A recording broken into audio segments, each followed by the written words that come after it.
I swear to God, every time I am playing something on stream, I always have to end up swapping scenes on the Castlevania song. I never get to listen to Castlevania music. Hello, everyone. We're back with Skies of Arcadia. As you can see, we are in Disc 2, and it is working, which I am very happy about. Pull my guide back up. That's not the right one. Alright. So we have a couple stops to make. There's some discoveries I'm going to try to get. I don't really care about discoveries too much anymore, since we have Domingo, but I'm going to try to get them anyways, because it is some extra money. Also, hi Tequila and hi Zeno. Alright. So first thing I'm going to do is I'm going to head south. Get some discoveries I did not grab on the way to Yafatoma. It's just 3. And then I'll turn around and go to our first stop. Our first, like, actual island stop for today. Discoveries are the best part. Yeah, it's no longer as much of a priority because I have Domingo. The discoveries are pretty damn cool. I don't know what these A's are, but they're pretty good. Oh. Well, that's one of them. I have to check which one that is. Guardian Walls, a massive fortress built by an ancient Yafutoman king. Rather than as a form of defense, the walls were said to have been built so that lookouts could spot enemy ships before they got too close to the city they were trying to defend. Alright, so that's Discovery 39.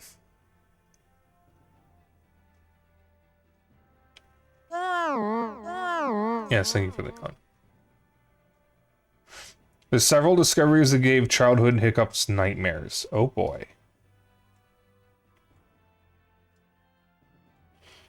I don't know if we've encountered any that were that spooky, aside from the one in the Dark Rift, but I don't like the Dark Rift.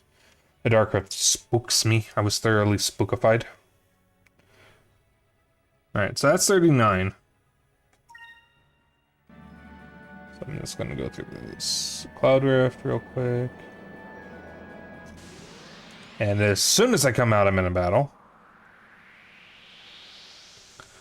Also, I was gonna make coffee earlier, but I already had 2 cups today, and I felt it probably wouldn't be a good idea to have a third.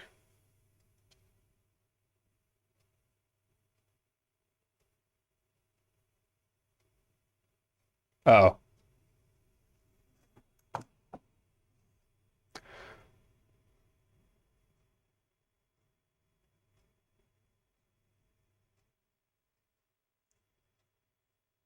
That's probably the disc not being read.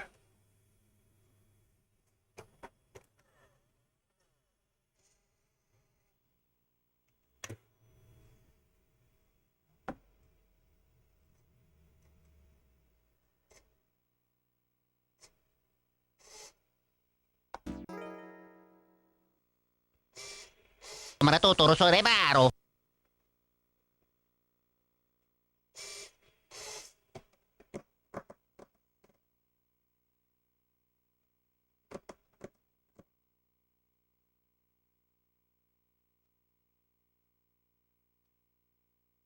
Well, the disc was working. I'm going to try something incredibly stupid real quick. Bear with me.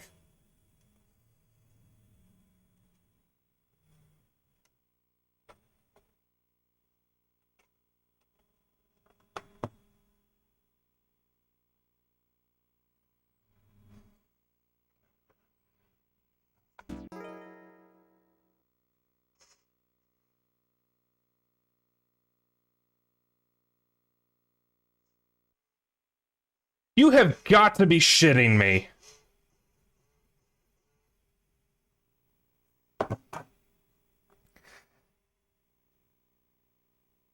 Zeno, take a wild guess what I just did. Take a wild guess. Also, hey, Belle. Do you remember how you said that someone was able to get the disc to consistently work by doing one very specific thing with the Dreamcast? Put the disc in upside down. You're almost there. Yeah, the Dreamcast is upside down. I didn't even take the disc out.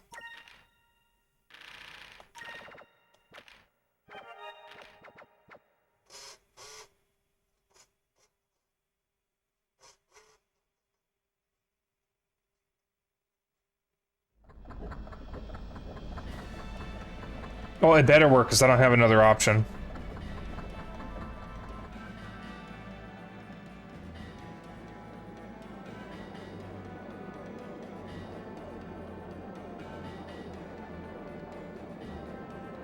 If it's stupid and it works, it's not stupid.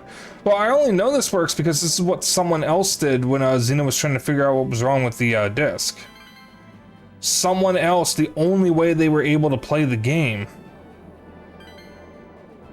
was by having the Dreamcast upside down when they got to disc 2. Guess what's fucking loading?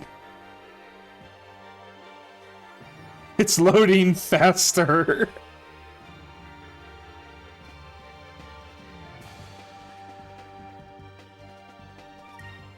Oh my god. Hello, I don't remember encountering you guys. Hilo, what is it emote? Oh, it's one of your emotes.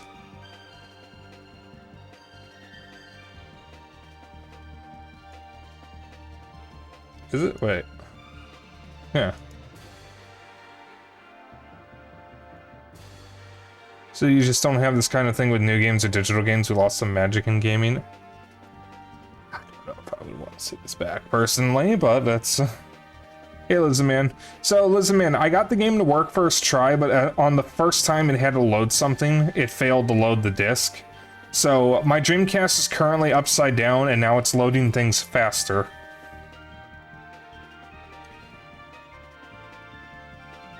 Because, unfortunately, this is a trick I know works. Because someone was able to play Skies of Arcadia, and the only way they got Disc 2 to work was to put the Dreamcast upside down. Because it makes the laser closer to the disc.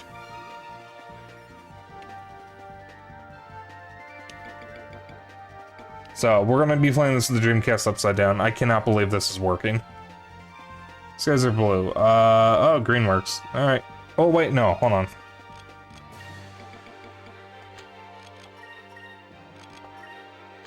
Well, might as well keep green until Vice gets that. Wow, base. Actually, I heard that trick but never tried it. Yeah, well, it's working at the moment. Hopefully it continues to work.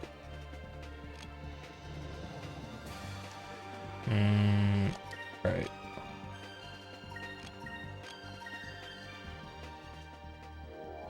Same with bananas. You mean the banana for scale?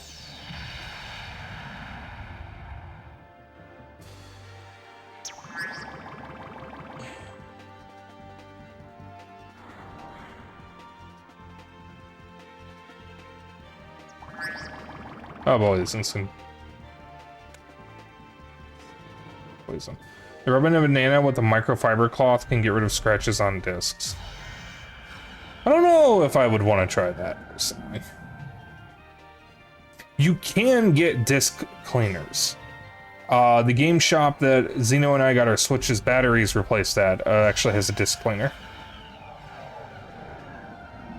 They normally use it on their own discs, but from what it sounds like, you can bring one of your discs in to have it cleaned.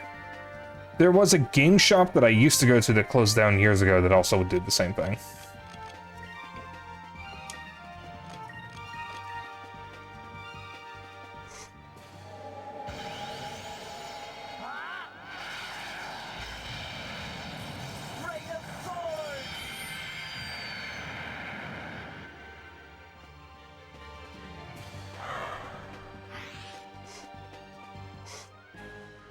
I hope that I'm being useful.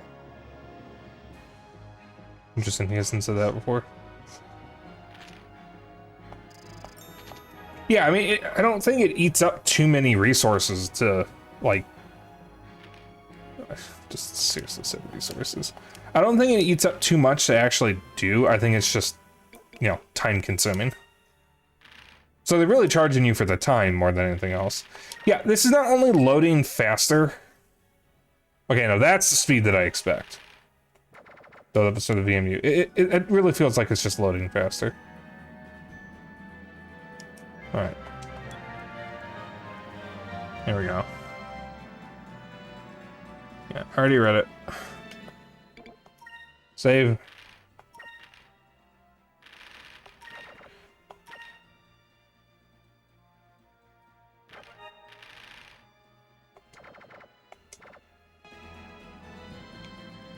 Alright. So we go through the Cloud Rift.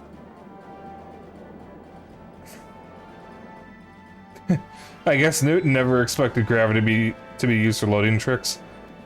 I don't think he could have even fathomed what loading means. But like, how do you explain the term download to someone who doesn't know what it means? Because a long while ago, I mentioned to my grandma that I was downloading stuff to my phone. This is when I got my first smartphone. And she said, "What does download mean?" And I just sat there being unable to explain to this woman what the word means because I didn't know how to explain it. It's just a thing that people do. It's just so normal. How do you explain something so normal and so mundane? How do you explain... If someone doesn't know what download means, how do you explain the concept of digital storage to them? Like, I know this happened a very long time ago. It was well over 2 years ago, but I think about it so much. How do you explain that to someone in a way that will make sense to them? Because I've given up trying to explain things to my grandma half the time because it feels like nothing I'd say makes any sense to her.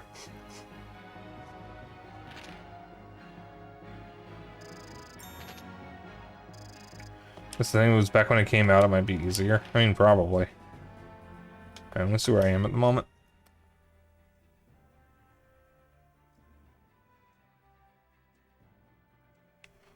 Alright, so I'm actually right near a discovery.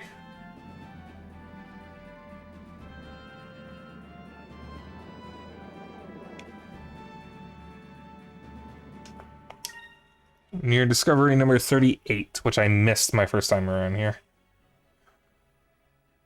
As a matter of fact, I believe it is right at that dot, which would be that, most likely.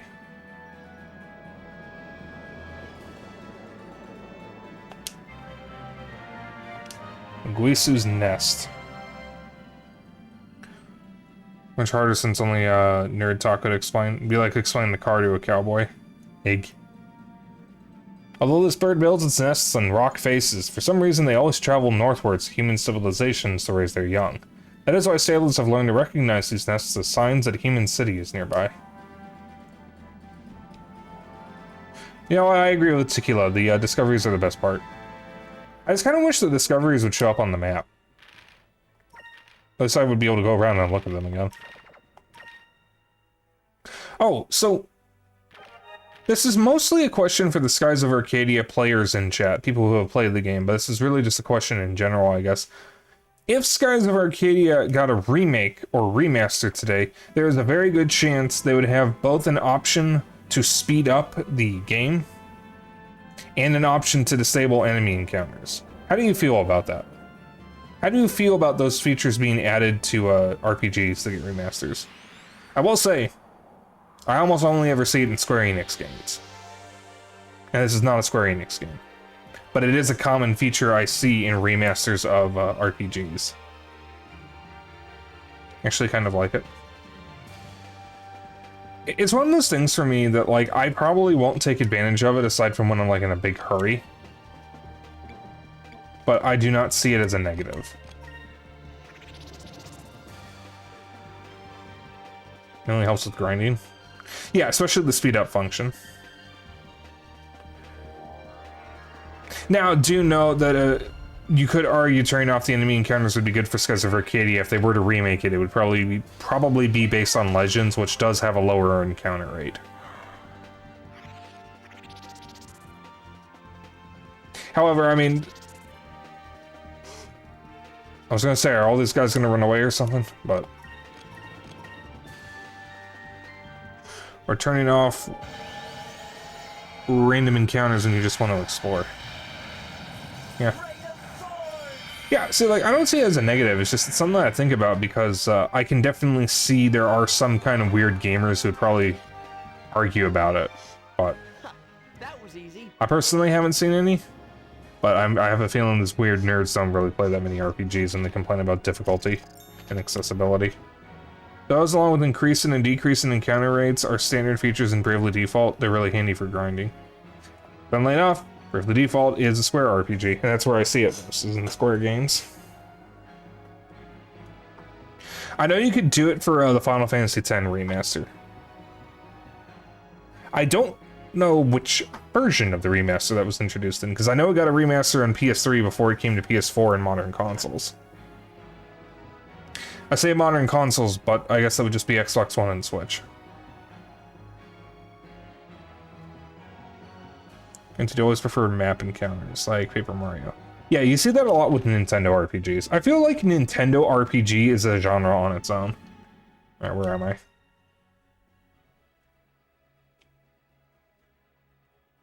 Okay, so where I need to go for the next part of what the guide's telling me to do is to get a guy named Ryu Khan, who's on an island.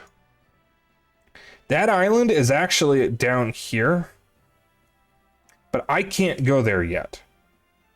Not directly. In order to get down here, I have to wrap around from the north. Now, if I go back to Crescent Isle, I can get what I need to go around the Dark Rift, because you can go above and below it. That's like the next big feature we're getting. But in order to do that, I have to go all the way through the east, through here, and then go all the way around back to Crescent Isle. And there's some stuff I would like to collect while I'm here, so it just makes more sense to just go north instead of waiting that long. Because I can very much get them right now. Let's see, I am right here. I got 39. I got 39 on accident, actually. So 43, which is right around here, so a little bit to my west, and let me go this way.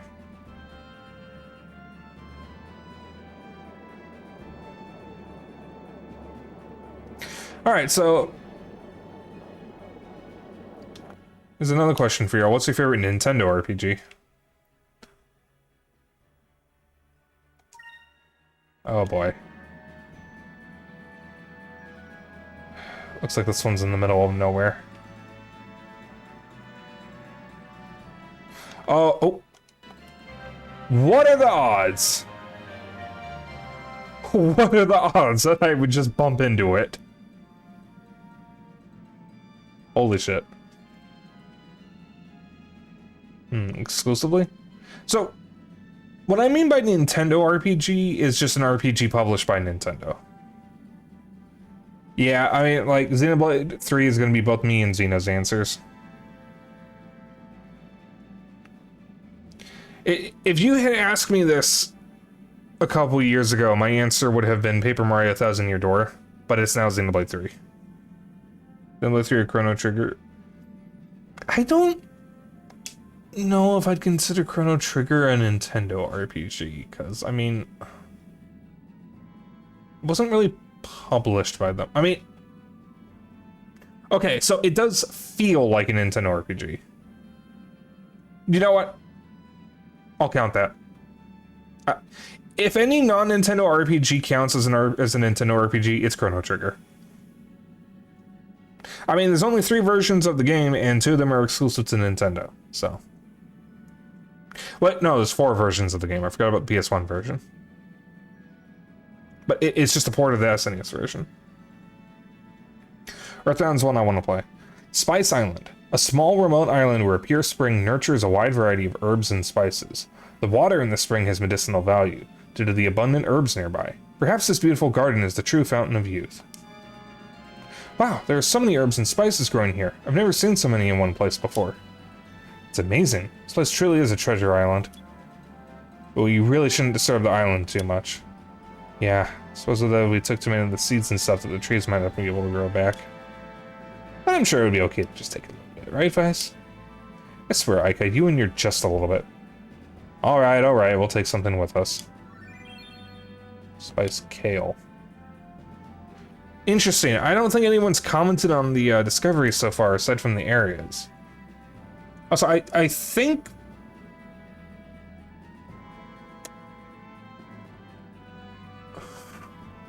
No, Discovery 40.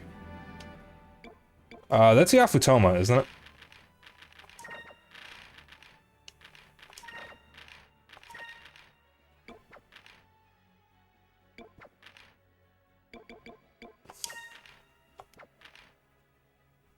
I feel like that's Yafutoma. Yeah, because that's right where the city is. Right?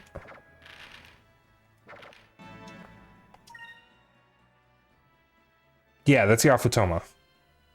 No, that's Mount Kazai. That's Yafutoma.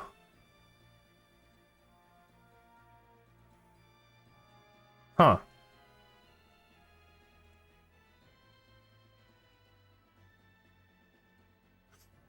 There are 3 discoveries in this area. Yafutoma is 37. Okay, so I was gonna say, it's one of those 3, and I didn't know which one, but that rules it out. Alright, so now my next 2 stops are 40 and 41. Not Yafutoma. There's the center of the magnifying glass. Right there. Right behind the pin, you can see a very small... the very edge of a circle on the map. That's where 41 is. It's probably a watchtower of some sort.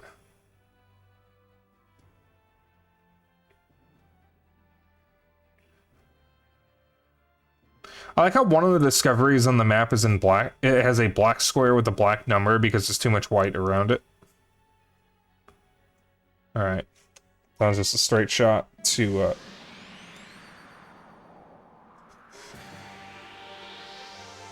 I cannot believe this is fucking working. This is the stupidest fucking solution I've ever used.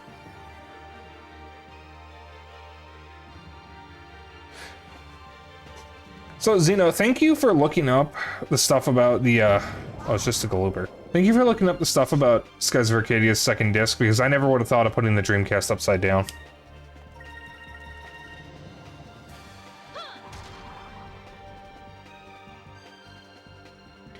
I wasn't going to try this, because I really didn't want to. But the moment the disc failed to load something, I just thought, you know what, this is the only solution I know that works. So I did it. So we're just going to be playing like this, I guess.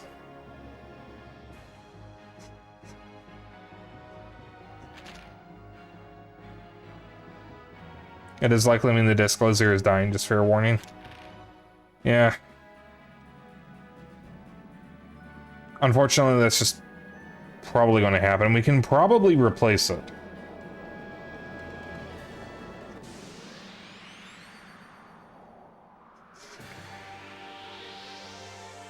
Honestly, though, it shouldn't be that hard to replace, I think. I mean, I can probably find someone somewhere who can replace it. It's a bit harder in the US.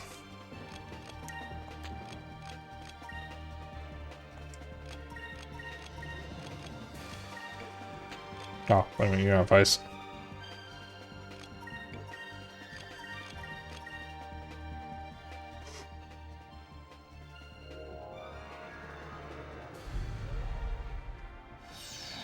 Dreamcast is a unique laser, so it might be hard to replace with an identical piece, but there's likely similar parts that can be modded into work.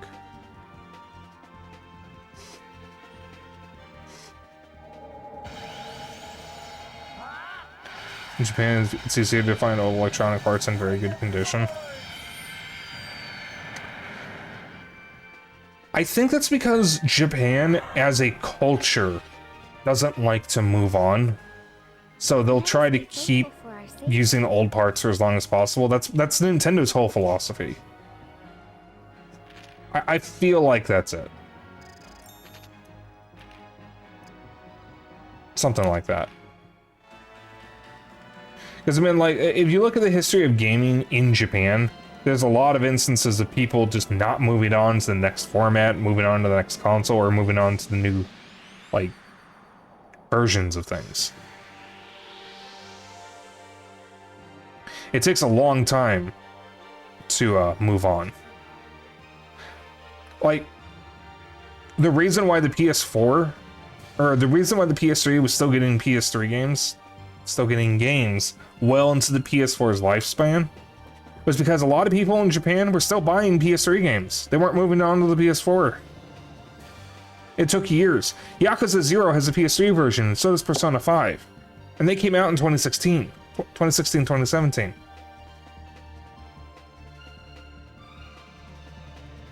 Wait. When did Persona 5 come out?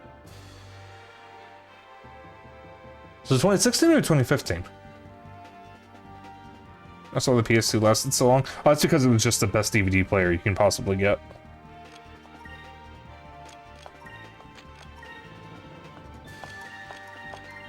Like, let's be real. The PS2 sold well because it's a really good DVD player.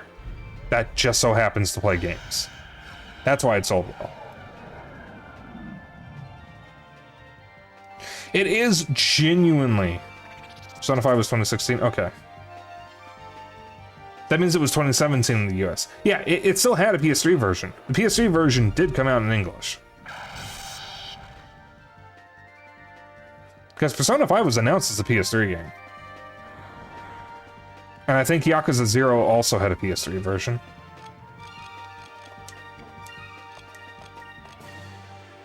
Now, Americans, they'll move on to the next console the instant it's available.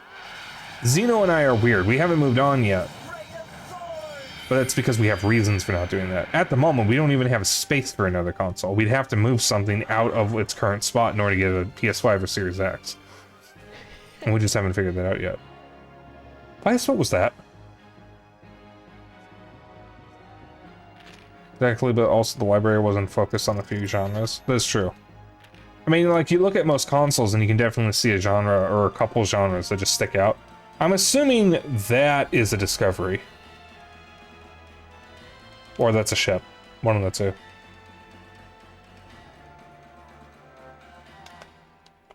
I'm in the wrong spot.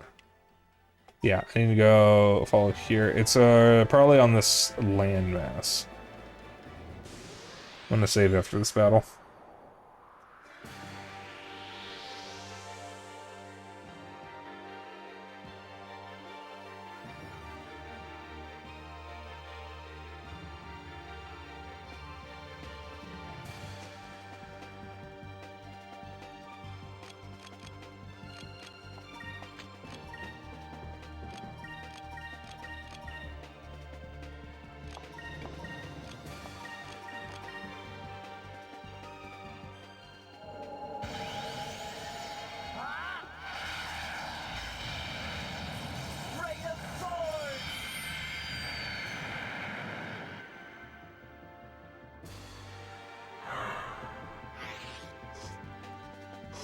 We did it!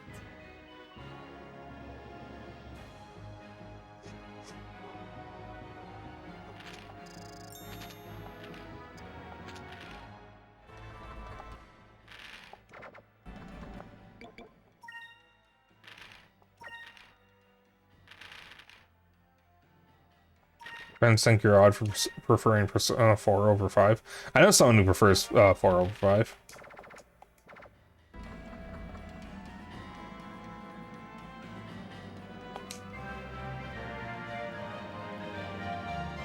The Deers. Once upon a time, there was a gentle creature called the Deers that lived in the forest. The villagers believed that getting kicked by the Deers would make them rich, so they chased him around until he ran away. The Yafutoman fairy tale.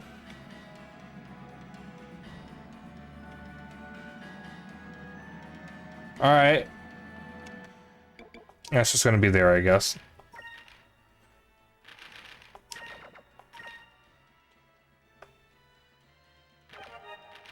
And I'm in awe that these people thought that, getting kicked by a fucking animal would make them rich, but go off, I guess.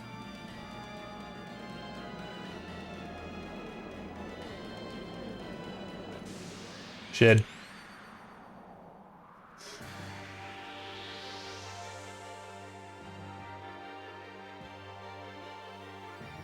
It's the same with that one temple. I don't know what you mean.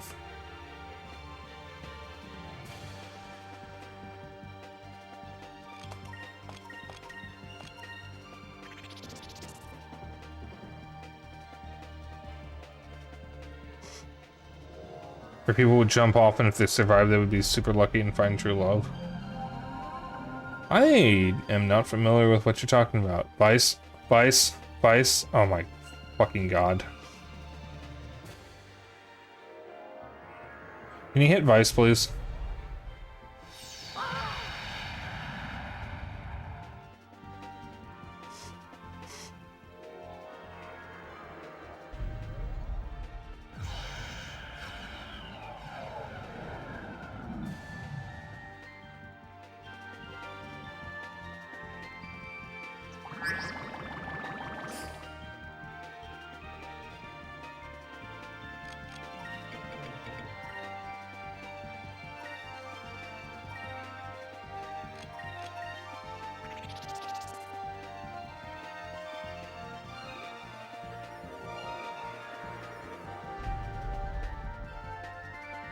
Some sort of temple in Japan, though they fixed it up to not prevent people from doing it anymore. Well, that's good. Speaking of Japan, I've been playing Yakuza Kiwami earlier, and my god, I am in desperate need of some Japanese food.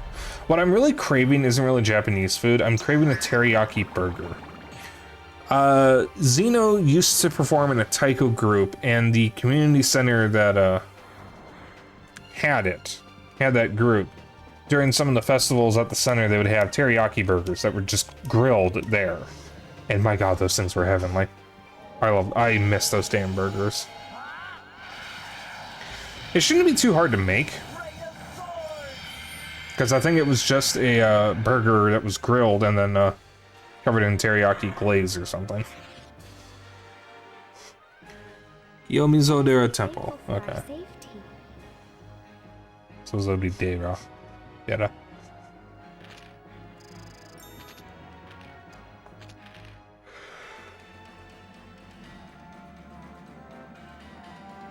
That's another yawn.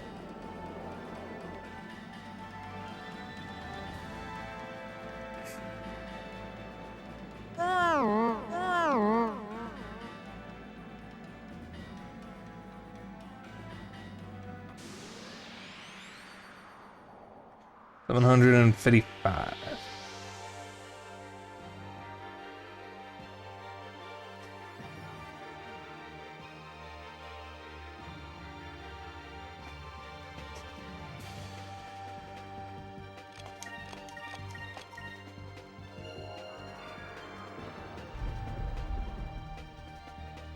Something to beat infinite wealth will lead into shadows of doubt. I don't know what that is, but I would be interested in learning. It's going to be a while before I get to infinite wealth. I don't know though, I'm already halfway done with Kiwami, but Kiwami seems a lot shorter than Zero was. Which makes sense because Kiwami is a remake of a PS2 game, and from what I know, it's a mostly one-to-one remake. Mostly. Excuse me. All the bits with Majima is new for Kiwami though. Because Majima didn't actually have that big of a role in the original Yakuza. Only you're a private detective, but the world and cases are randomized. Interesting, interesting, very interesting. I could see that working. We did it! That's another yawn. You can handle the cases any way you want.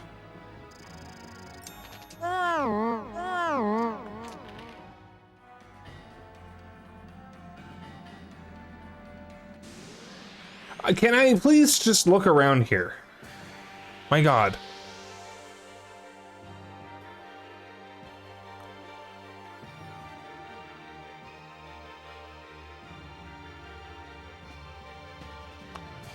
So there's supposedly a discovery around this spot, but I can't seem to find it.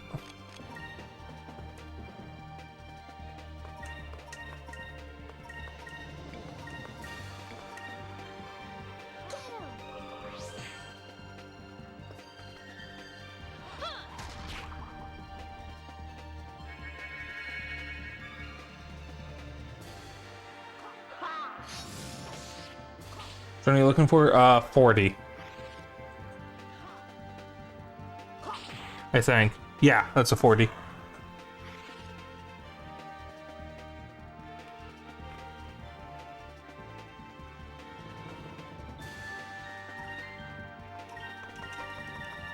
I didn't even see the Go Looper. But yeah, Majima didn't start to become popular until 3.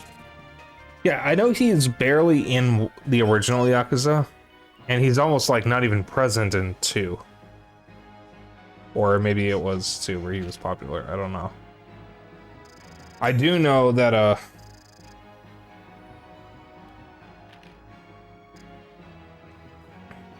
he's not actually as present in the story as Zero would imply he is. You didn't get a good backstory until 4. Is that where the watermelon scene is from?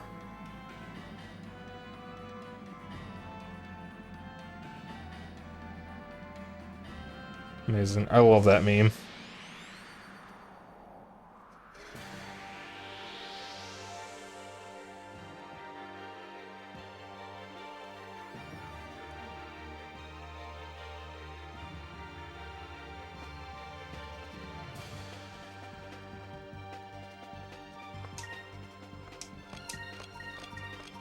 Should probably heal everyone next chance I get.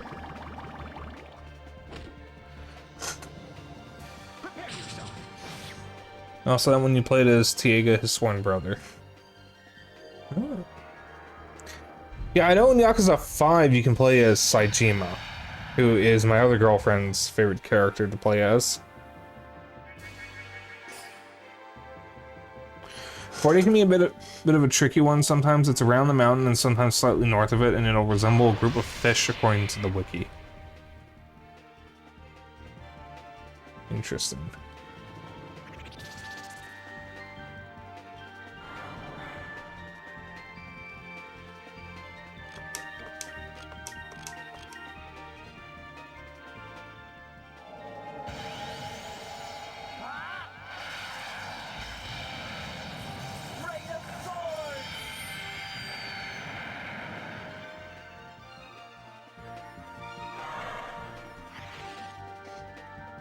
Explains more why Majima was doing in Zero, though kind of spoils a bit in 4.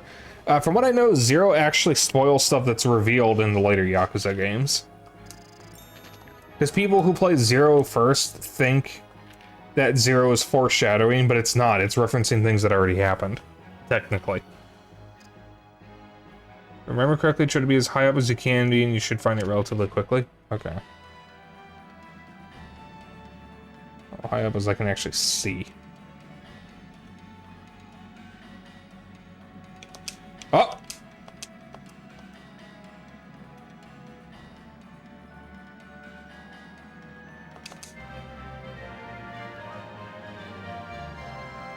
Fish, you say? You found the Wanderbirds. The Wanderbirds are large migratory... That is a crane. Are large migratory birds in the far north, revered since ancient times as symbols of long life. Its cry is rarely ever heard, but the clarity and beauty of their song is said to put all other birds to shame. So I said according to the wiki. Okay, I was gonna say, that is not fish. I know what a bird looks like. Why it's a bit hard to recommend Zero first since it was made after 5. Everyone I know recommends you just start with Zero. Technically, if you want to play the series correctly, you start with the original, and then go all the way up to 5, and then play Zero. However, if you plan on playing Kiwami and Kiwami 2 in place of 1 and 2, it's probably better to start with Zero, because Kiwami 1 and 2 actually take Zero into account.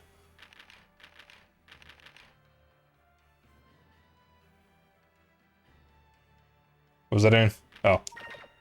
But I'm gonna heal with Vice since I'm never gonna use his magic in the middle of a thing.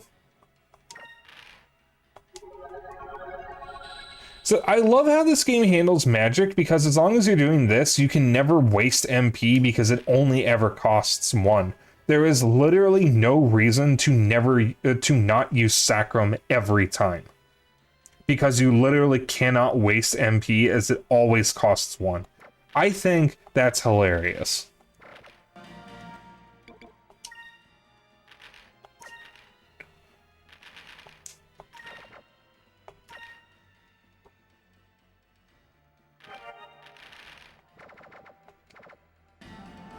Alright.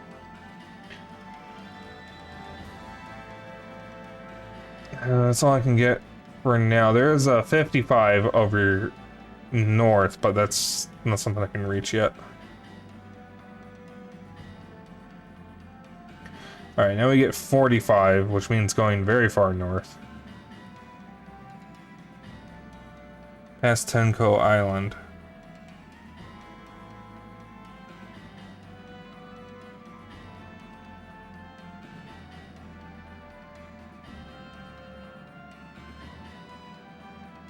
Alright.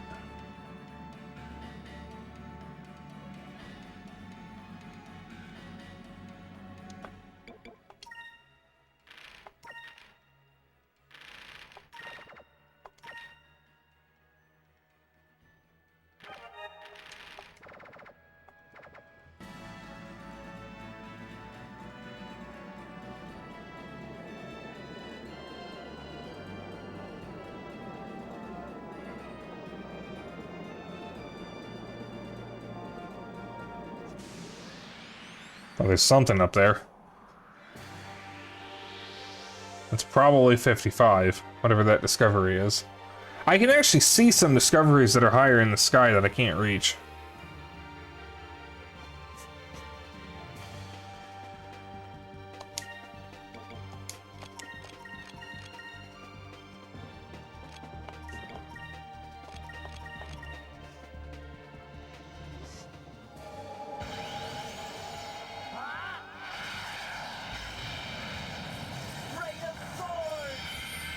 Anyways, I hope everyone's having a good evening. I've had a pretty good day. That was fun. Didn't really do much, but I did make some good progress in Yakuza Kiwami, and I got up early to watch the Nintendo Direct, the Indie World, and it was pretty fun. Did anyone else watch that, by the way? It's alright, I guess. I'm in the middle of the Cloud Rift, thank you very much. You did not watch the Direct.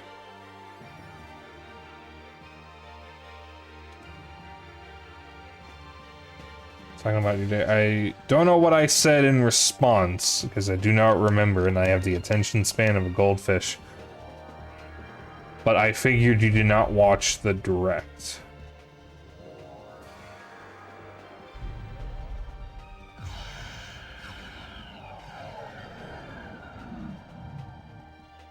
You were at work.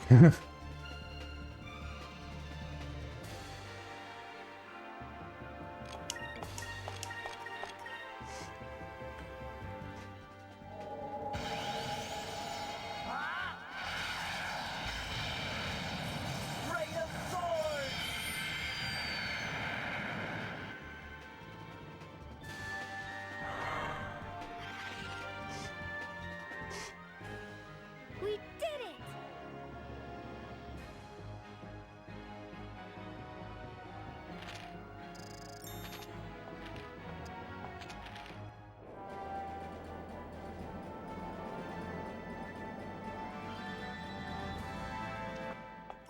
Where am I at the moment?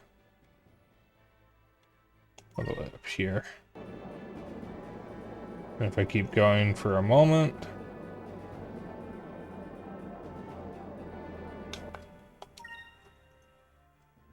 There we go, all the way down there.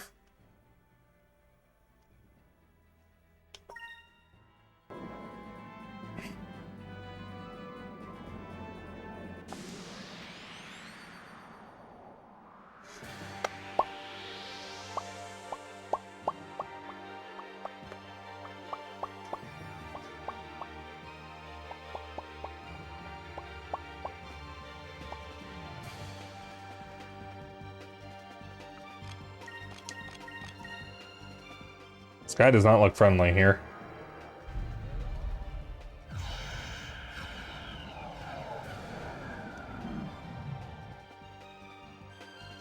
And of course, Vice is the one that gets hit by it.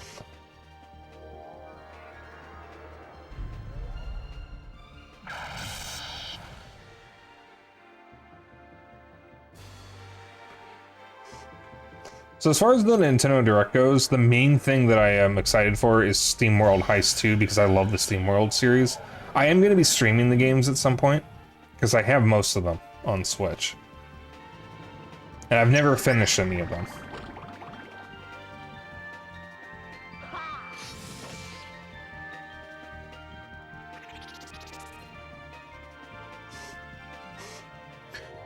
Little Kitty Big City was something that I played over the summer last year. And I played the demo of it. That I'm going to be getting on Steam, not Switch. Whew.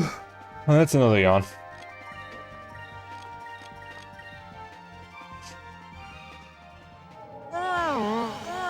Getting a lot of yawns tonight. Maybe I should make coffee.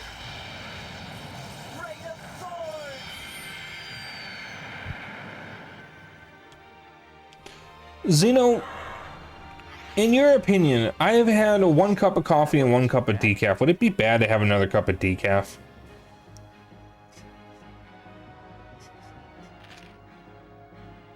Will that be bad? Because I kind of want coffee. I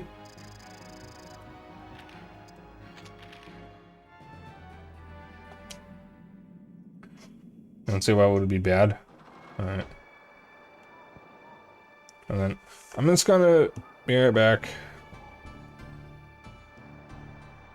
I'm just gonna put the be right back letters up, so I'll just be back in a couple minutes. It shouldn't take that long to make coffee. I just really want coffee. That'd be back in like 5-ish minutes, maybe less.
Alright.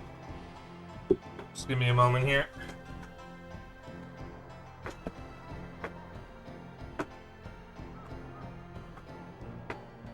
Okay. Alright, I'm back. They told you that wouldn't take long.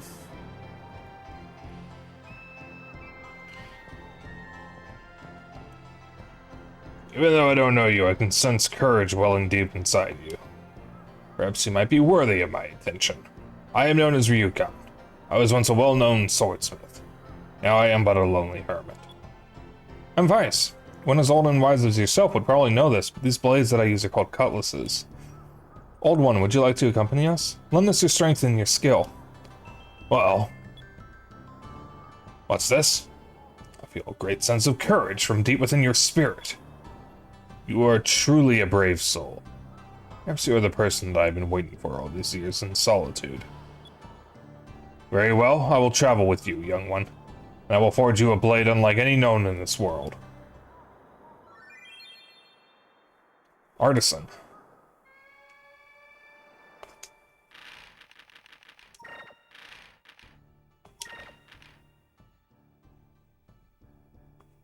Alright, so I'm only missing one station, I guess. That's what I would call it.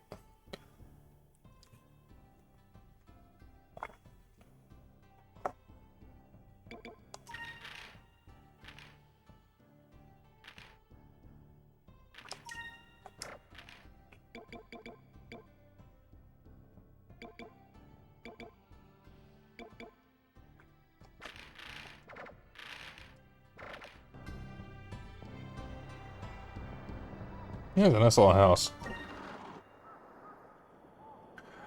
Alright. There's apparently another island near here, but the guide isn't telling me to go here yet.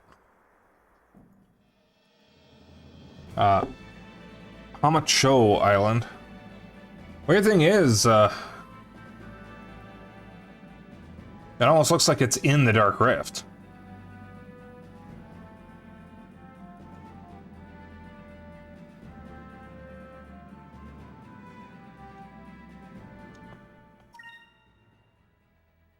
Alright, so I'm gonna go around here. It's the Legends thing.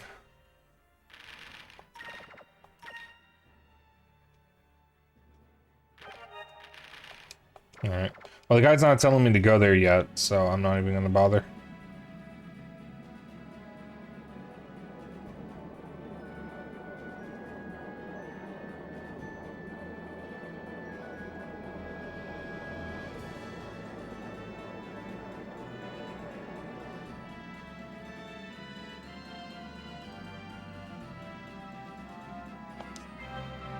Okay. Oh, that's fascinating. You have found the inverse isle. A strange island where the trees and everything else are upside down. The current theory is that this confusing phenomenon may be caused by a flux in the gravitational pull caused by the presence of black moonstones at the center of the Dark Rift.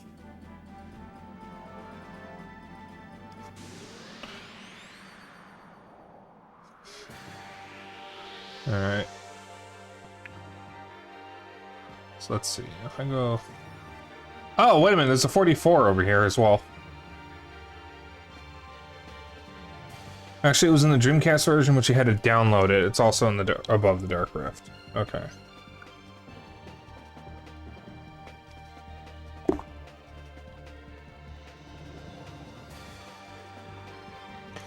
That's probably what the homepage option on disc 1 is for.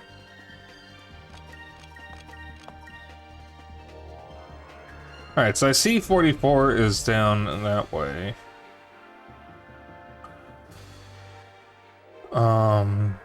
Let's see here.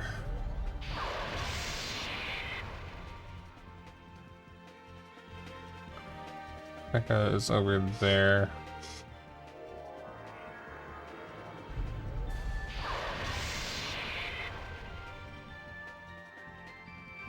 Alright, I am going to go back to the southern edge of Yafutoma and then go east. Because I think that's easier to figure out than to skirt along the side of the rock reef. But before I do that, there's one more discovery I can grab over to the east of here, which is actually on the west side of the map, but it wraps around.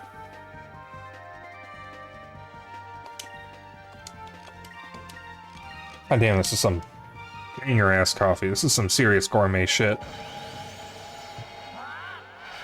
We got any fellow coffee enjoyers in chat?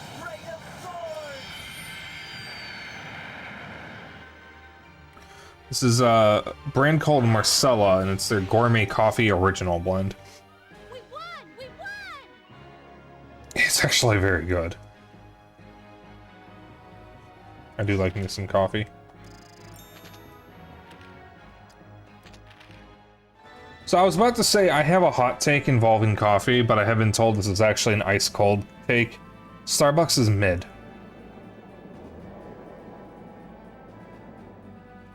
As someone who has had Starbucks coffee on a few occasions, Starbucks sucks. As a company, they suck, but as coffee, they suck even more. Alright. I have to go a little south. Shit. I should probably save after this battle. Well, it's loading the battles just fine, so I don't think I have to worry from here on out as long as the Dreamcast is upside down. Do they suck or are they mid? Because mid doesn't mean suck. I guess I was being nice when I said mid. They suck.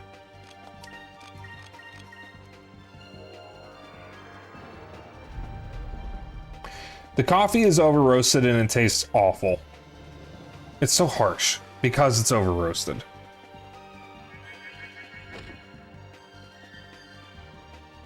Do they have cookies? I don't know. Probably. Keep in mind, I've only actually had Starbucks... I've only ever ordered from Starbucks once. And all I got was an iced coffee. I think it was a Frappuccino. The caramel one.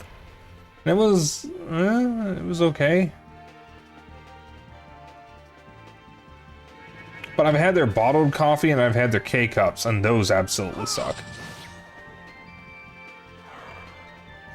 And before you say, oh, but of course it would, because it's bottled at the grocery store, or it's a K-Cup.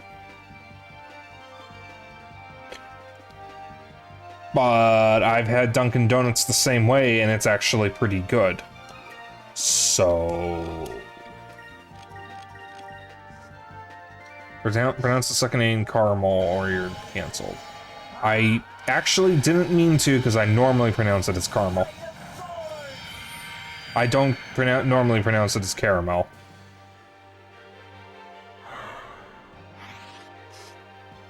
So that must have been a slip up. Unless I just did pronounce it as caramel. And I forgot that I did that or didn't even notice that I did. Which is totally possible. Okay, well, you're wrong, there's a second A in there.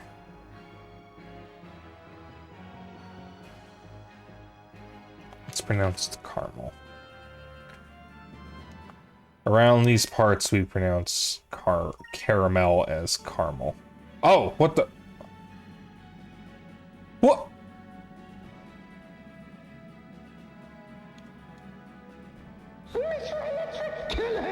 I didn't know I could do that.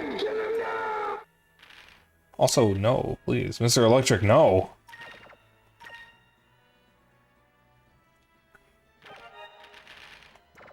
Xeno, did you know you could do this?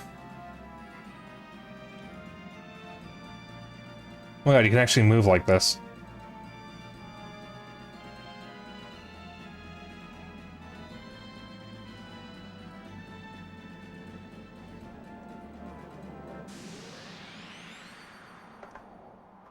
I don't really see a point to it. It's cool, I guess. This is something like coffee.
There, I accidentally clicked on Discord and I got noticed there were a lot of notifications in Kohai's server, so I was just making sure everything was okay. And everything is, I just got pinged by 3 different people in different channels.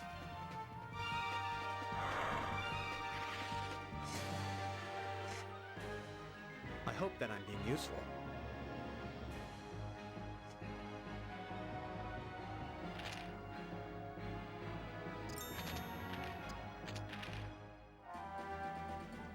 Alright. Where is this thing? A little south of me.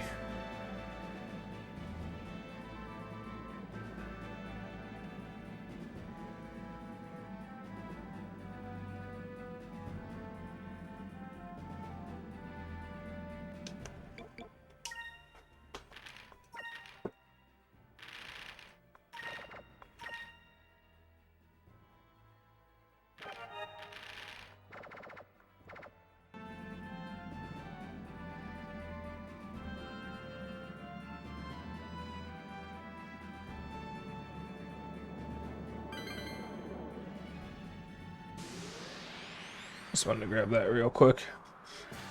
Oh, that is the wrong part of the mug to grab. Ow.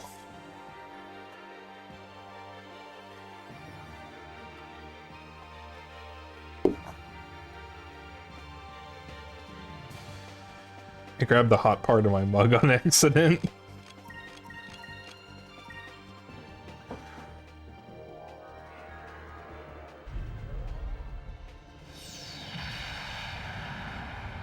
I should probably heal everyone.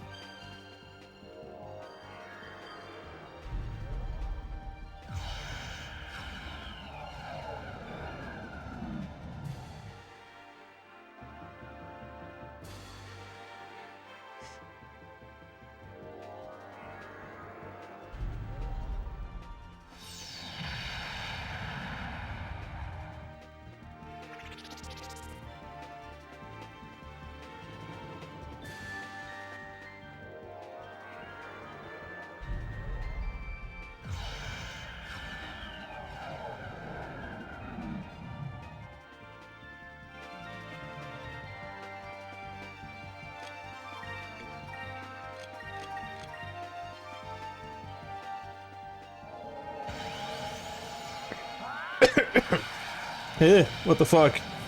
I should have breathed in. Why did my mouth do that? Yeah.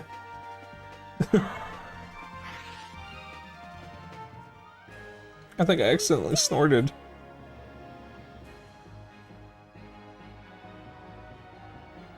Alright, 44 is in the middle of nowhere, so this is gonna be fun.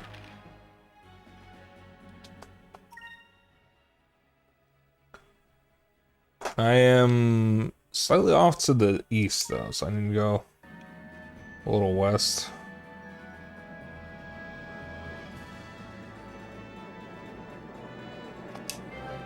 Oh. Okay. You found the Mystic Orchard. Mystic Orchard. Once upon a time, there was a faraway island where jeweled fruit grew on the trees.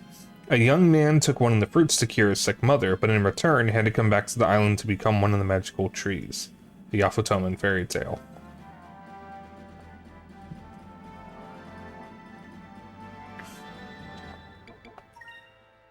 Alright. That's everything. We can move on.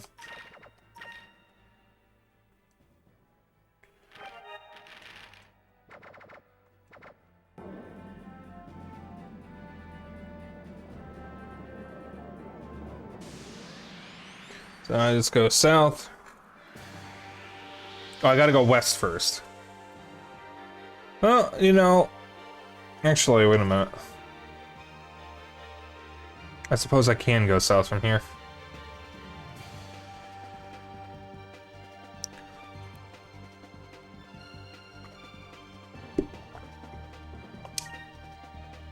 Would actually be faster, technically, since I can just go south. I'll just have to hug the stone reef and then I'll find it where I need to go.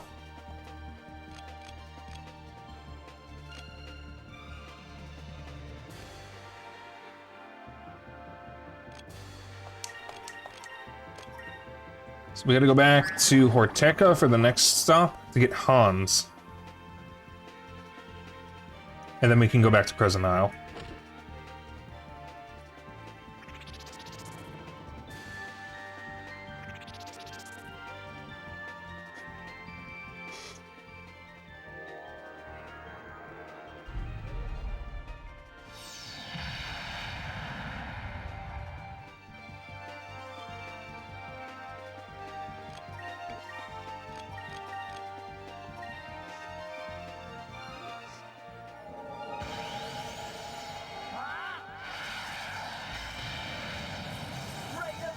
Seraphina Hans, going back to Sailor's Isle.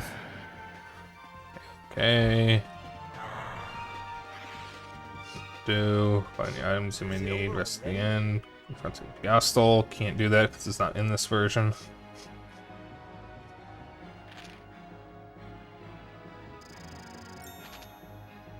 Okay. Oh, there's more to this. I thought all this was the boss. Okay, hold on.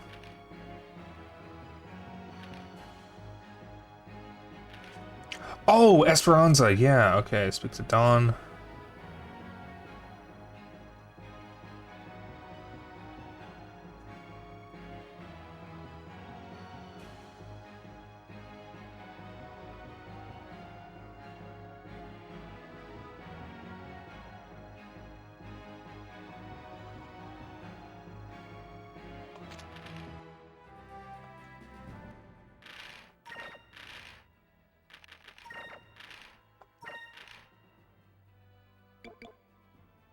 Okay, so I have the item I need for that.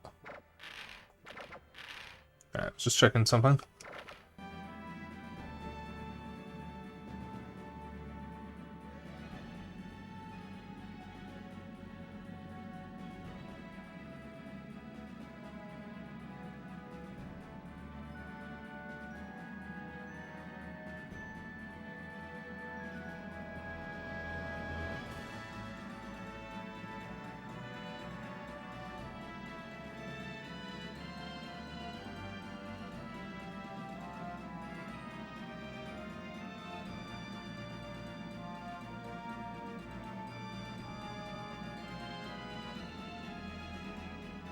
Okay, there's a side quest to get an Aberic charm, or Cham. I am going to ignore that because that seems very time consuming and I don't want to do that on stream. I will probably come back to that and do that off stream because the Aberic Cham would probably be useful, but I don't actually need it. Alright. So I was just reading the guide. So we just go south. Alright, I'm gonna hug the stone reef. So the silver stone reef is the one that we can't get through at the moment.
Okay, good.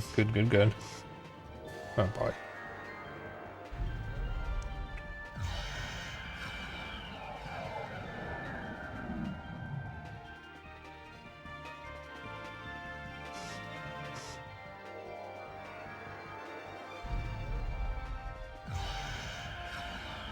You really like that one attack, don't you?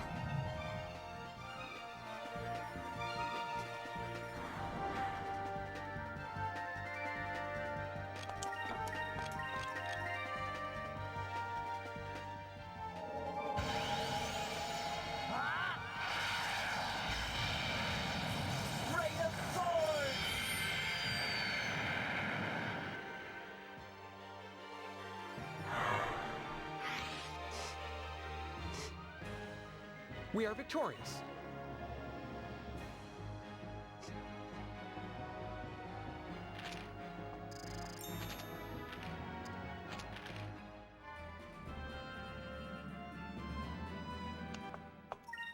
Oops.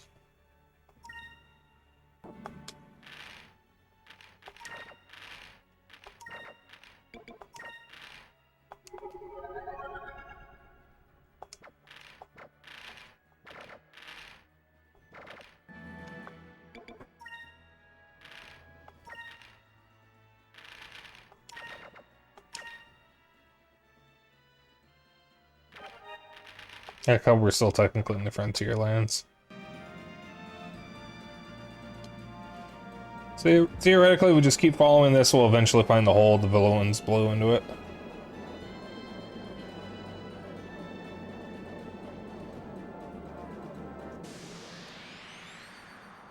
And then we can continue.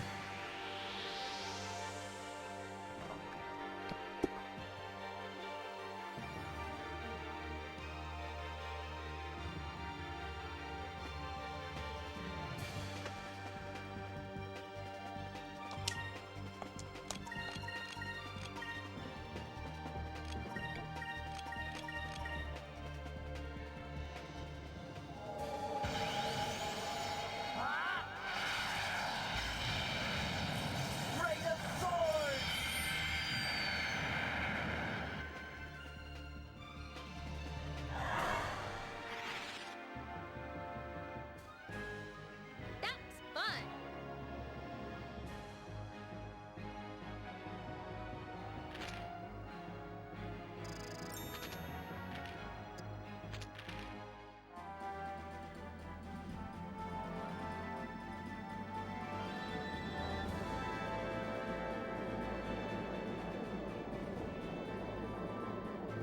Just searching for a hole. A whole lot of nothing. I don't know. I'm sure we'll find it eventually.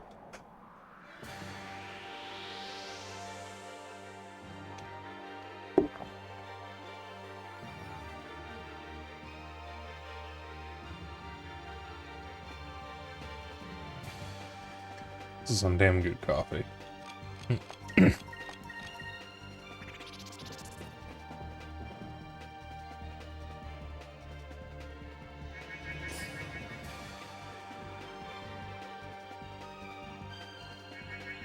Vice for Fortnite. No.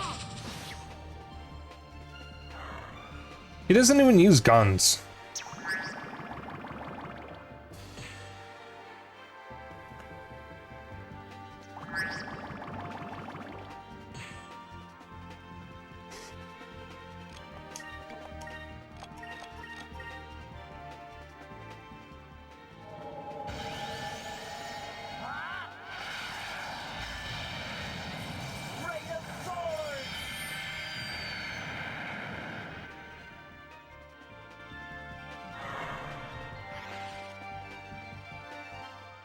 An utter victory.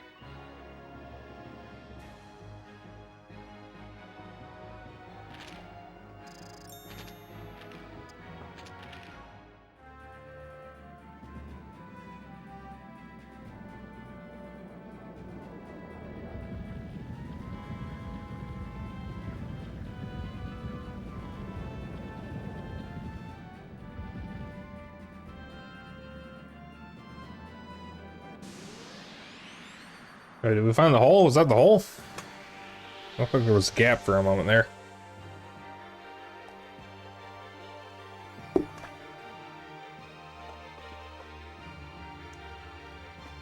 God, I love this game. I have no idea how fucked up it is to see the Dreamcast upside down, though.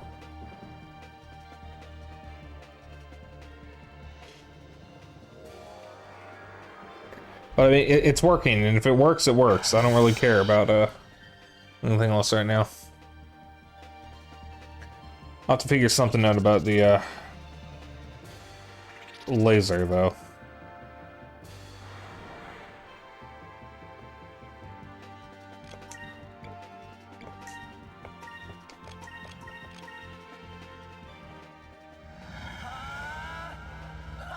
I don't quite know what I'm gonna do about that.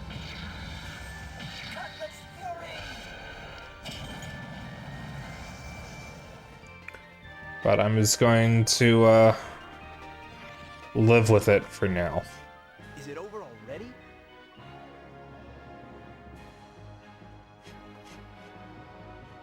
But it is on the list of things to repair and replace. We got a few consoles I could probably do with repairs or replacements, but I just don't have the money for all of it right now. No, that's very much a hole.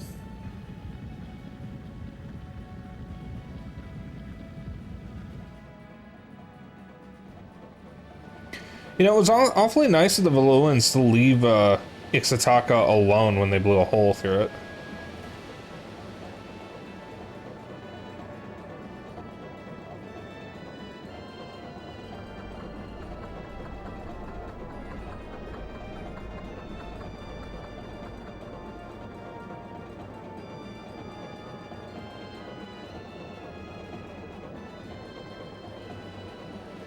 Why's everything so smoky and foggy?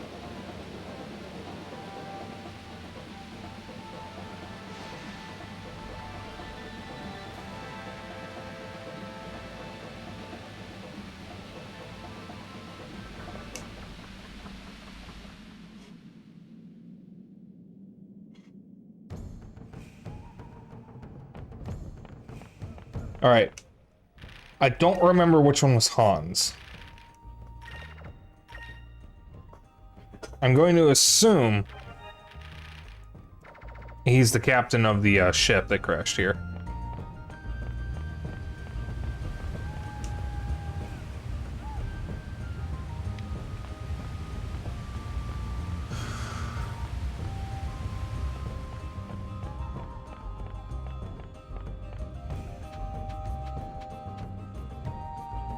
I didn't even know where I was going, and I ended up going the right way.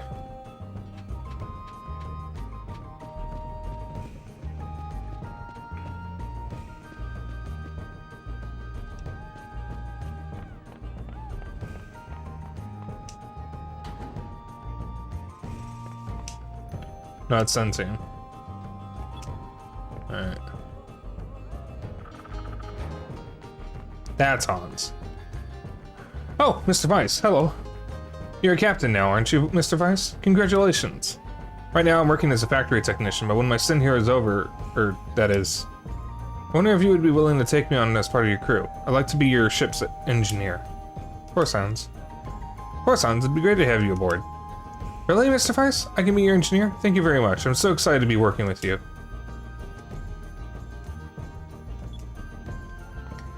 Yeah, interesting. The guide says it should be over by now. But it looks like I never talked to him, so maybe I have to leave the area and come back. I probably don't need to leave Hortica. I probably just need to walk out of here and back in. Yeah, I guess I never talked to him when I came around here. Oh, I never did because the guide said he wouldn't be recruitable until later, so I never stopped here, I guess. At least not to grab him. Oh, what do you know? I'm ready to join the crew of the Delphinus like we agreed. Alright, Hans, it'll be great to have you aboard. Thank you, sir. I won't let you down, Captain Weiss. Do we have an engineer?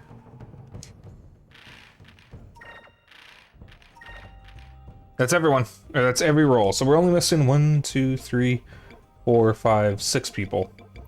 And we're about to get Dawn and Khalifa. So that will leave the remaining 4.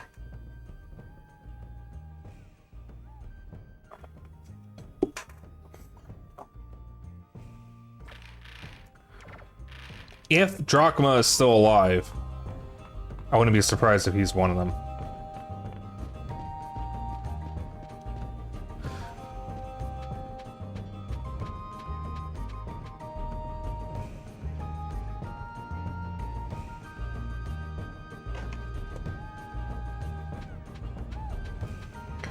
At the moment, we don't know where Drachma is.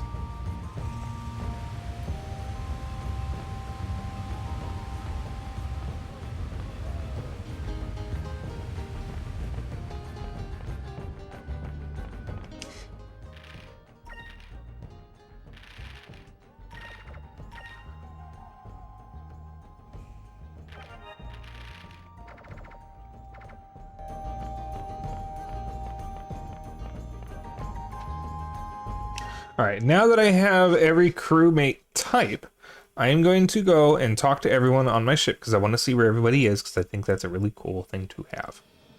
Just bear with me as I indulge myself. Just want to walk around, you know, take a look at everything. Alright, maybe not talk to everybody, but at least the new people. This ship is amazing. The sheer power required just to propel it must be astronomical.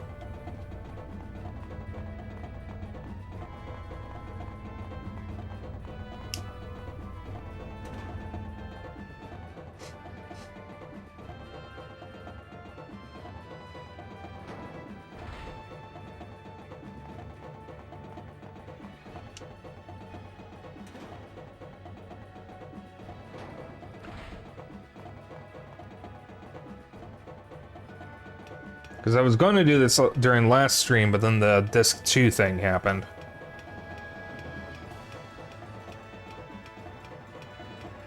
So I didn't actually get to do it. Hey Vice, making your rounds. It's all clear over here.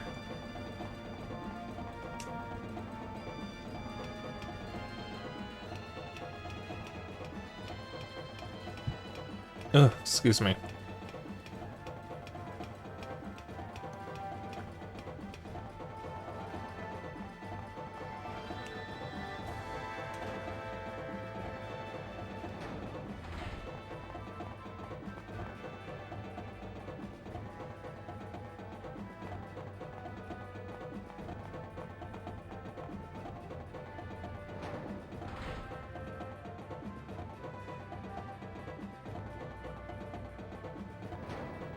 Oh, how many loading zones there are just for the ship?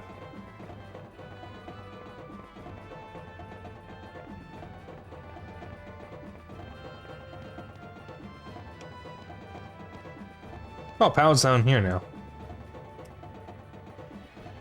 Kohai! Captain Vice, I do not know much about sailing or what is going on outside of Yafutama, but I will try my best to help all of you. According to the spherical world theory, this world is said to be round, but no one has ever proven it. If we continue east and see Crescent Island, then we actually can prove that theory is correct. But didn't the balloons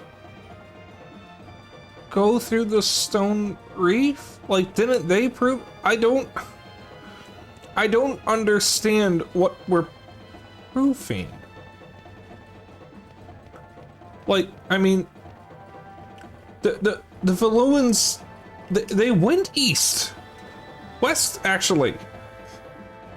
Like, but they said that Enrique said that they would that you get put to death in Valua if you get fucking, or if you say the world is round. But they went west. You're going west.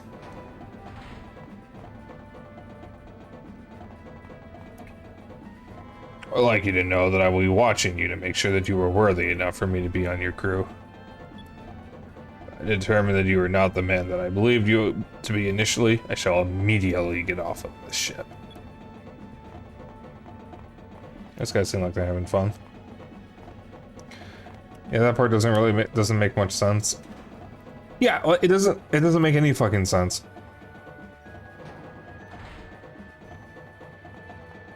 I wonder if that was a mistaken localization, because that does happen sometimes, and that was actually pretty common for this era. Was for something to get mistranslated or localized incorrectly. What were they thinking? I can't do an AVGN impression. Was it AVGN who said that? The nerd?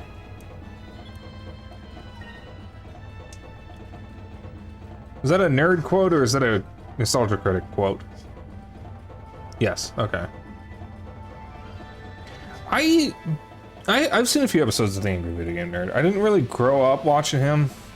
Like, I didn't watch him much, but I did watch him occasionally. It's fairly late. Alright.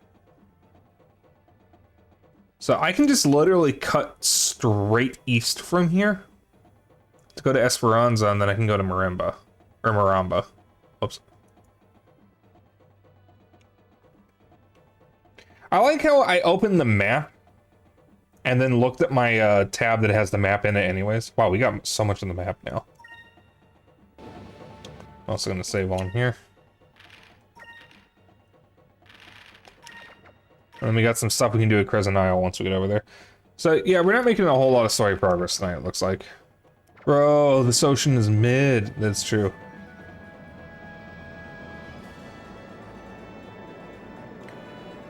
But like, I do know that one example that I've heard of a really botched localization was actually Dragon Ball Z. Because the character who found Buu, Majin Buu, was mistranslated as being another character's son, when the actual term they use in the Japanese script is clone. I don't remember the character's name, but it's the character who discovers Majin Buu. I only know that because of Death Battle. Because I've never watched Dragon Ball, not Z at least. I'm going to assume it's correct, though.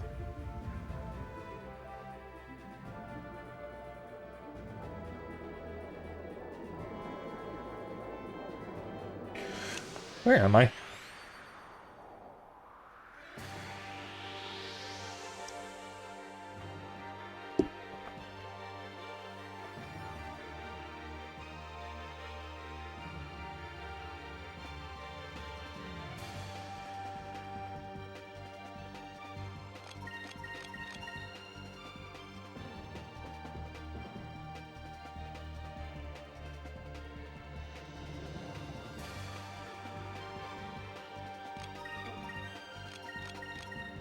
What are these damage numbers going to be? These are early game enemies.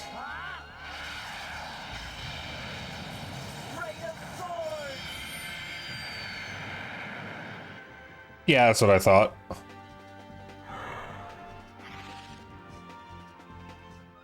Huh, that was easy.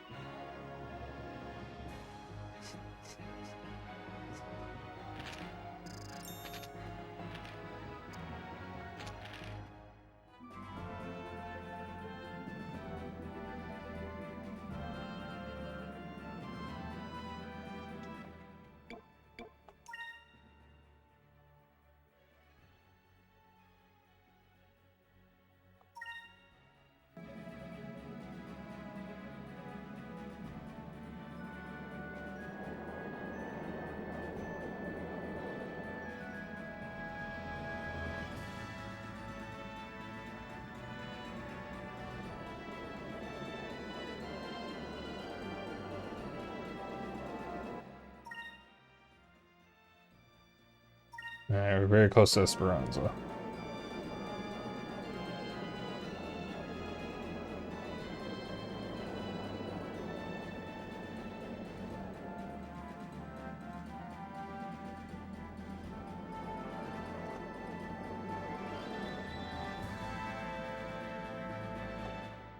Alright.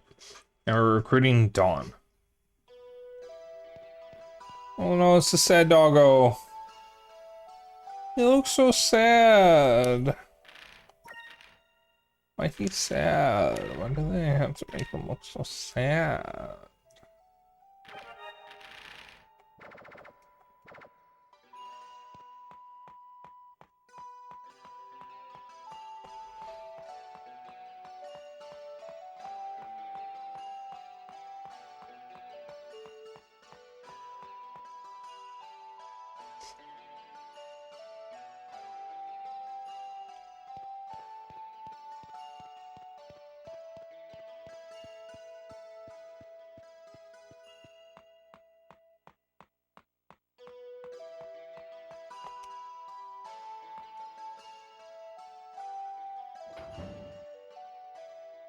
Alright. Dawn should be right here, moping as usual. Vice! It's you! You actually made it through the Dark Rift?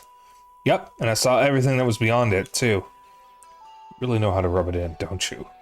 You know how much I wanted to see what was on the other side? Dawn, it's still not too late. Why don't you come with us? We can sail together. Heh. Oh, there isn't much I can do other than sail, and I sure haven't done that in a while either. If it's a sailor you want, it's a sailor you'll get. Let's go, Captain. Yeah, I figured.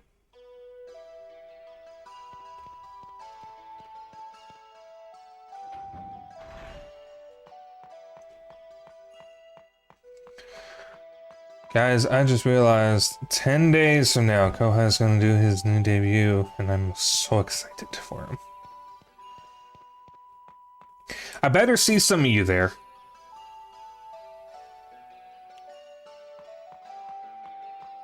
Now, I was taking the whole week off to get some stuff done, and also just be there to moderate for him and whatnot. And just in case he happened to need me for any games, I have not been contacted by him, though, about being on any games, though.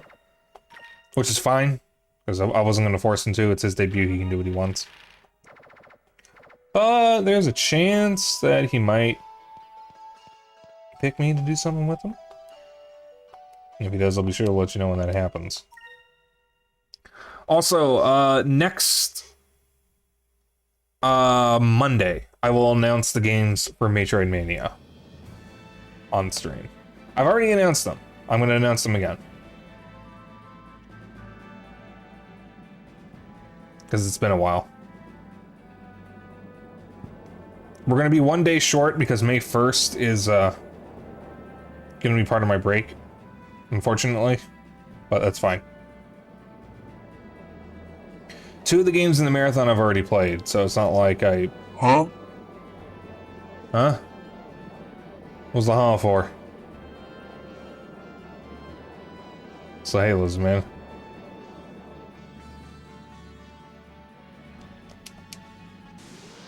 I just... Game.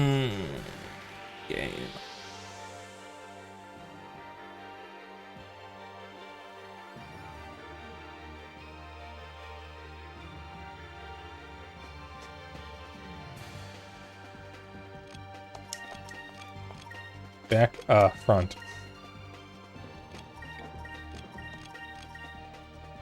Got him.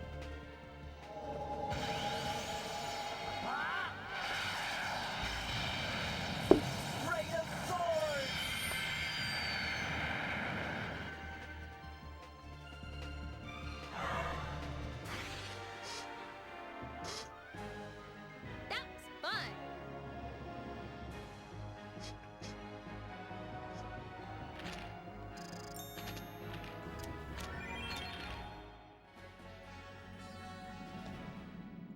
Maramba.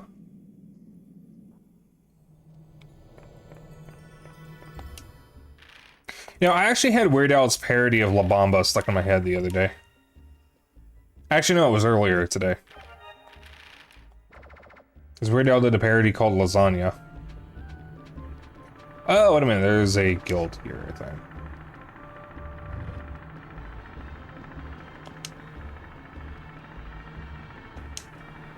Oh, it is you! You are Vice the Fearless! Welcome to the Sailors Guild, it is an honor.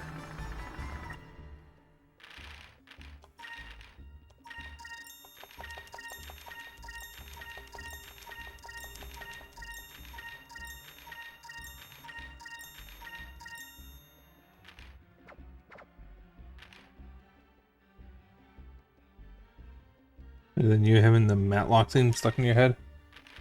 I do not know what that is.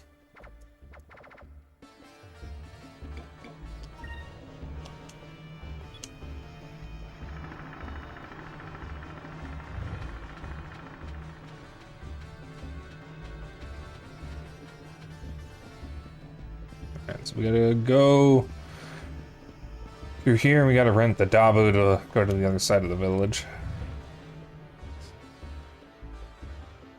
Do we have any other Weird Al enjoyers in chat? Well, Detective Show that have had Andy Griffith in it. I actually know that name. I have never watched any of his stuff, but I know that name.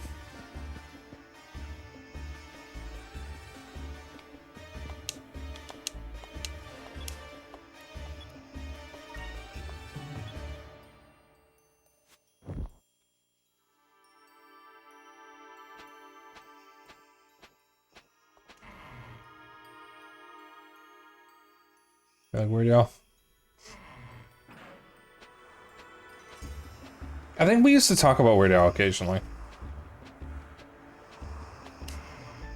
Oh, his newer stuff is so good. He is one of those musicians that I don't think... no, it's not. No, no, no. There we go. I didn't mean to talk to the kid. I have all of Weird Al's albums. Every single one. Except for Medium Rarities, which is part of...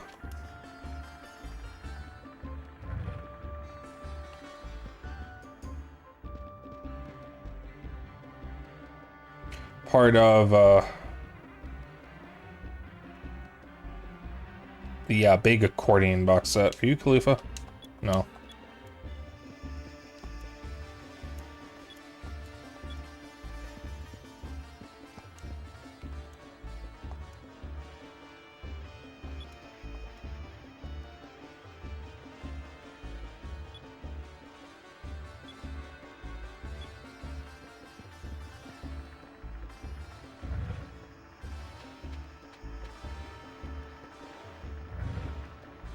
You're Khalifa, okay.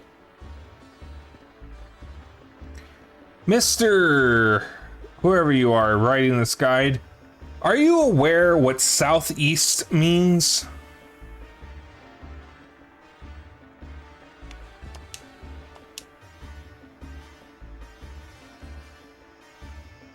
This is not the southeast building.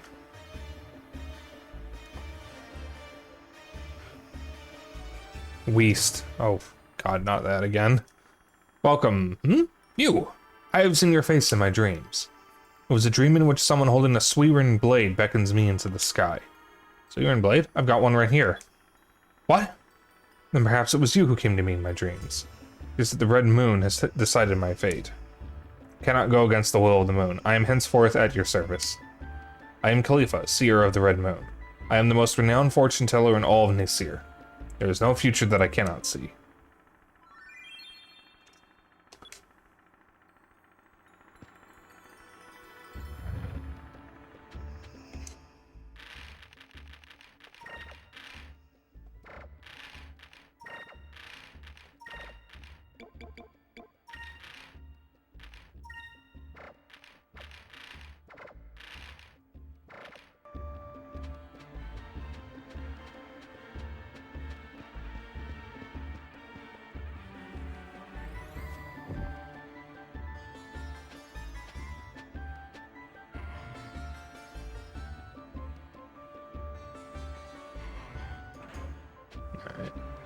Now we can go out of here.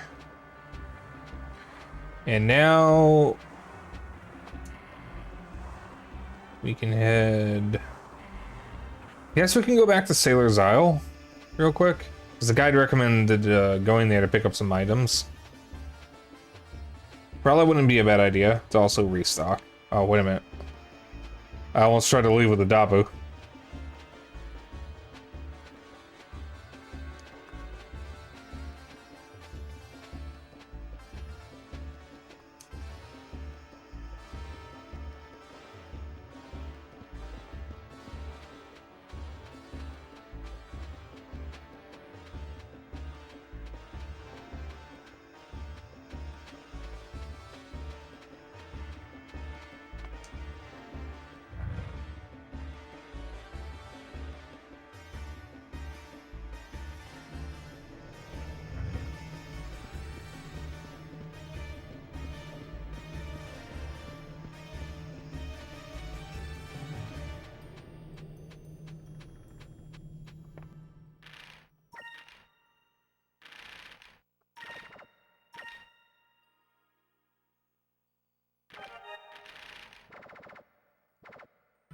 Okay.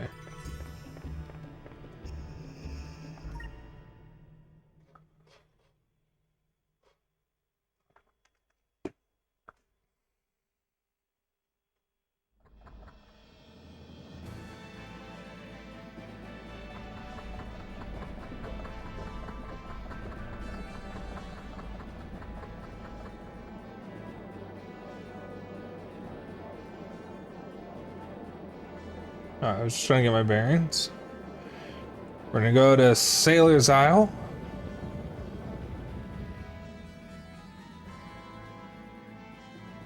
Which is west of here.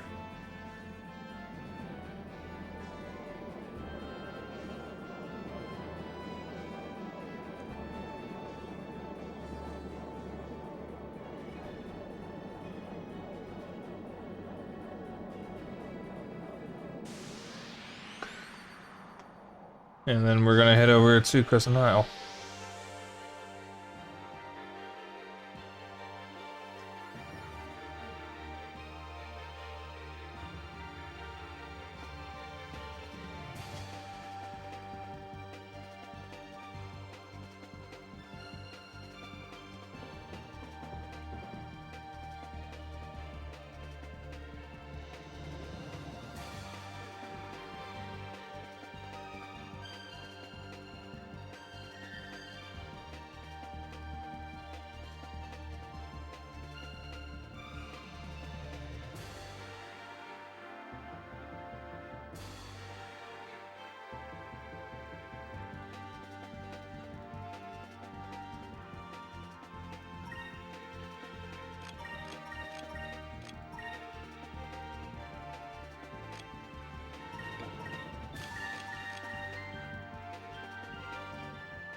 That was fun.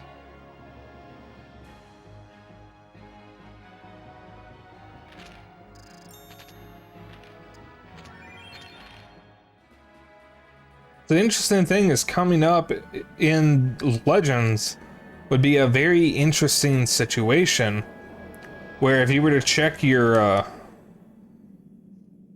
swashbuckler rating with Vice, you would notice it would say Vice the Fallen Pirate, and that you would find a wanted poster with your name on it. But since we're not playing Legends, that never happens. There's actually a trio of people dressed up like Vice, Ica, and Fina, who are going around being general dick shitters, trying to cause chaos in Vice, Ica, and Fina's name. And you can fight them as a wanted battle. You have to clear your name.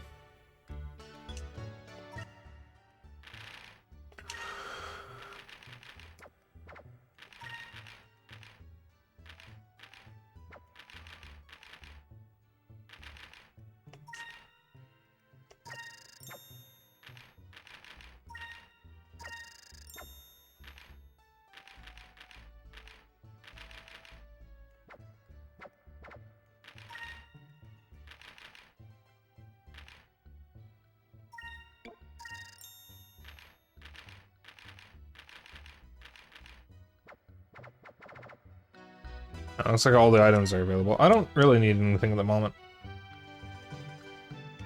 so I think I'm good. I'm just gonna stop off at the inn. Excuse me, and then head to Crescent Isle. So we're going late tonight, I think.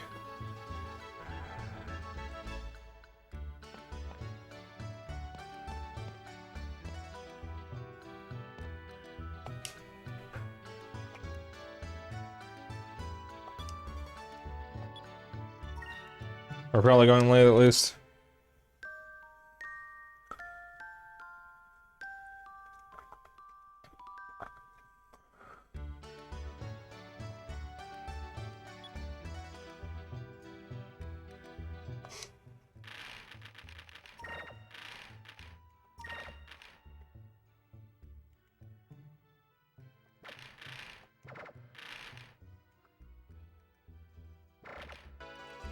Yeah, just checking something.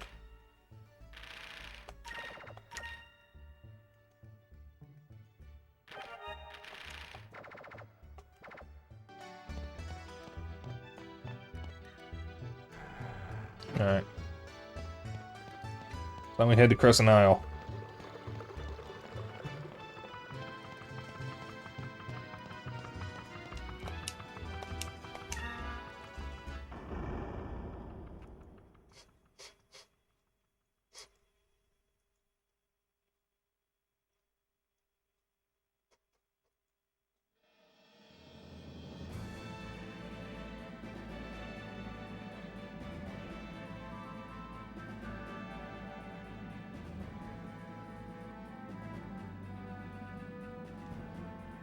Hello. I missed the discovery. Number 42, I didn't even notice it over there. So where's 59?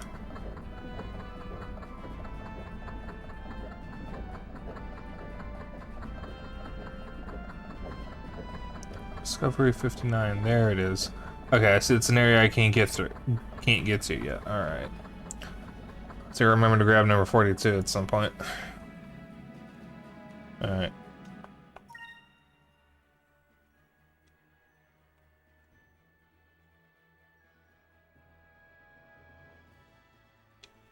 Go through there. Alright, so we go back to Nasrad.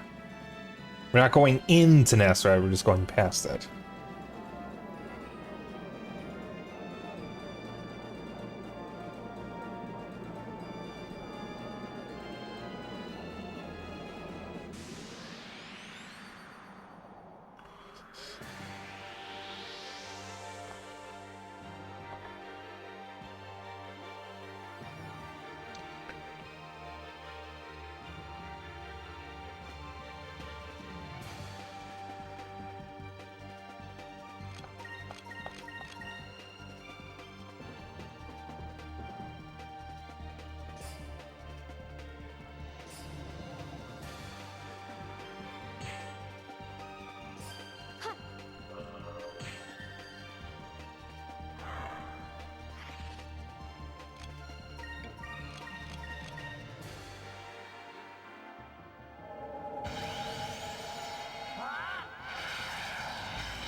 An utter victory.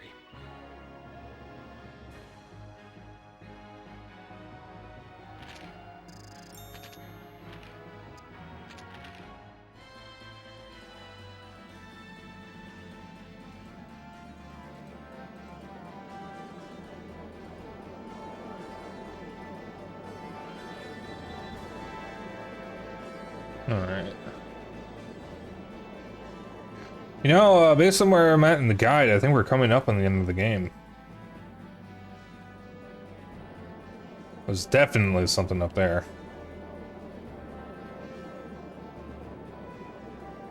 I'm gonna get you little fishies. I mean, I think we have a little bit to go. I think that's Chris and I.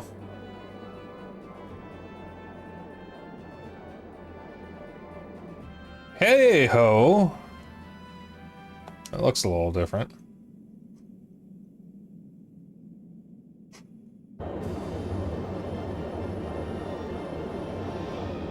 Nice! Chris and I will straight ahead.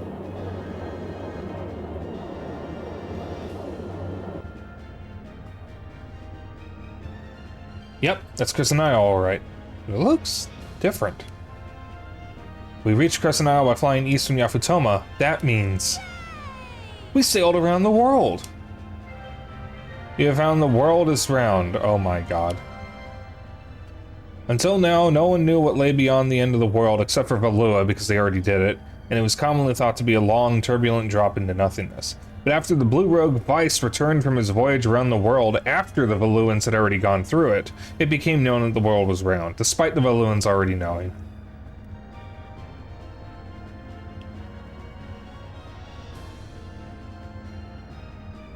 Hey Vice, how does it feel to have sailed around the world with your very own ship? I want to see more.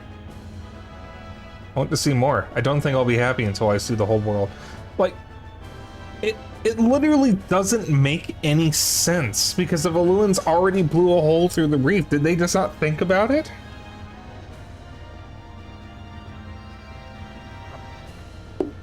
Like, did none of them go, holy shit, we're going to sail into the end of the world or something? Why is Vice taking the credit for it? It was literally Vigoro and Beleza, or Belena. What's her fuck, whatever her name is. I want to see more. I don't think I'll be happy until I see the whole world. I know there's more out there. I think we just made it home and Vice is already talking about sailing some more. How typical of him.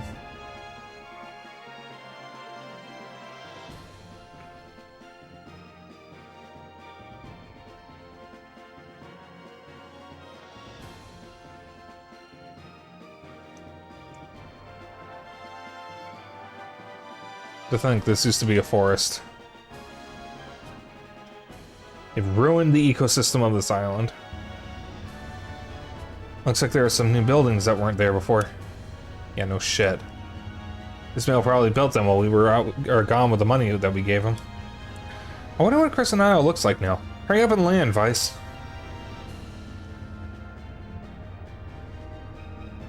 Alright, I can't wait to check it out.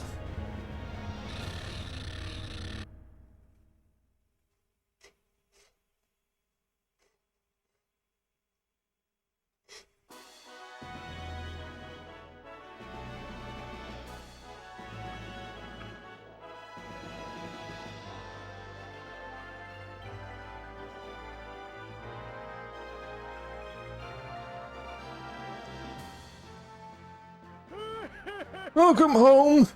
Oh, how do you like what we've done with the place? I have to say that I'm really impressed with your work. Ba-ba-bam! What did you expect from the greatest builder that ever lived? I think I'm doing the wrong voice. If you keep the gold coming in, I'll keep adding on. I've been busy too. I made new armor plating for the Delphinus' hull. It's super sturdy. After I add it to your ship, you'll be able to fly through those pesky stone reefs without a hitch. Thank you both for everything you've done for us. I would like you both to join my crew on board the Delphinus. That reminds me, I got this while we were in Yafatoma. Can you do anything with it? Oh, shiver me timbers! I've never seen this type of technology before in my life. With this type of engine, you'll be able to fly higher than the clouds and lower than you've ever imagined. I'll get started on this baby in a jiffy. Vice, we should figure out what we're going to do next. I knew someone would say that. That's why I built a meeting room into the wall of the cliff. You can do all of your planning from there. Build us a meeting room? Wow, you're great, Ismail. Let's go check it out now. You gave the book on polarity to Brabham. I don't think he's ever been this excited. Brabham has joined your crew as an engineer. Ismail has joined your crew as a builder. I bit my tongue a little bit there. Nice to meet you. You're Captain Vice, right? Captain Clara has ordered me to come aboard the Delphinus and train with your crew so I can be a better gunner. Oh, and my friends Lily and Nara are coming with me. I hope you don't mind. We're a team. We'll take care of your cannons. We're gonna knock those villains out of the sky. Sure, and your name is? Oh, I'm sorry, I forgot. I mean, I didn't forget my name, I just forgot to tell you. I wouldn't forget my name, that would be silly. I'm Belle. I don't have much experience with cannons, but I'll try my best. Well, you seem enthusiastic enough. I'll give you a chance, and we'll see how you do. Yes, sir, I will do my best, sir. Belle has joined your crew as a gunner.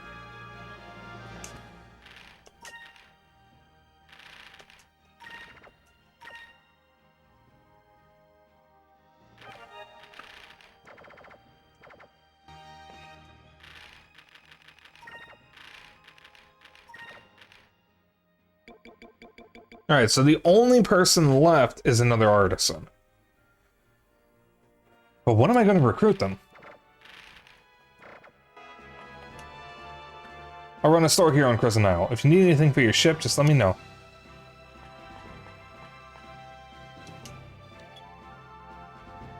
Alright.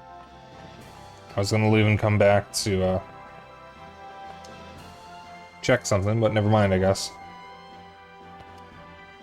Hey there. Welcome, Captain Vice. Or hell, hey, hey, Captain Vice. Do you want to buy some cannons? Two little girls just came in here and offered to help us. Your leader said that she went to greet the captain. Did you see them?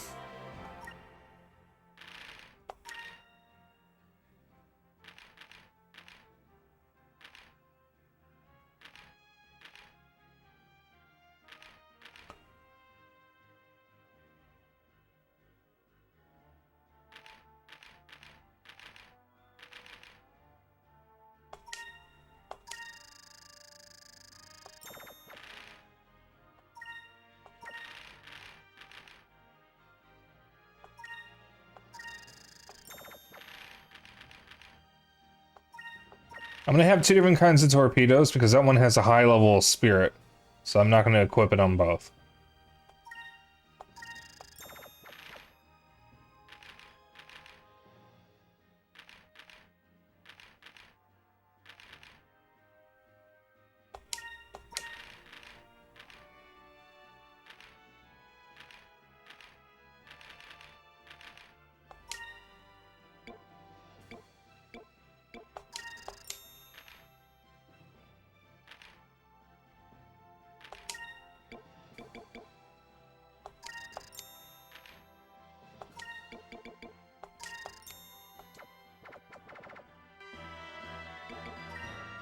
I'm back again. Thank you very much. Alright.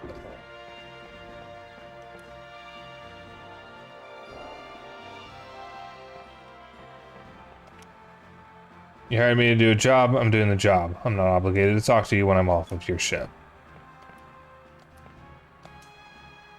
Pow pow! Oh, he's eating! They fed Kohai! I like Pow, he's very cute. I can successfully build a new engine with the book you brought back from Yafutoma. That was a scroll, by the way. I'm just calling it a book because I'm old. The Delphinus will be able to fly to new heights.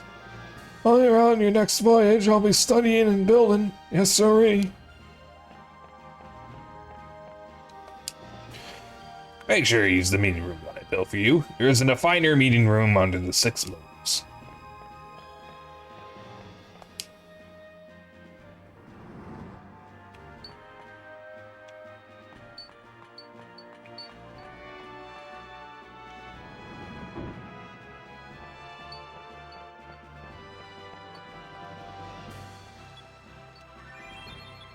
There we go.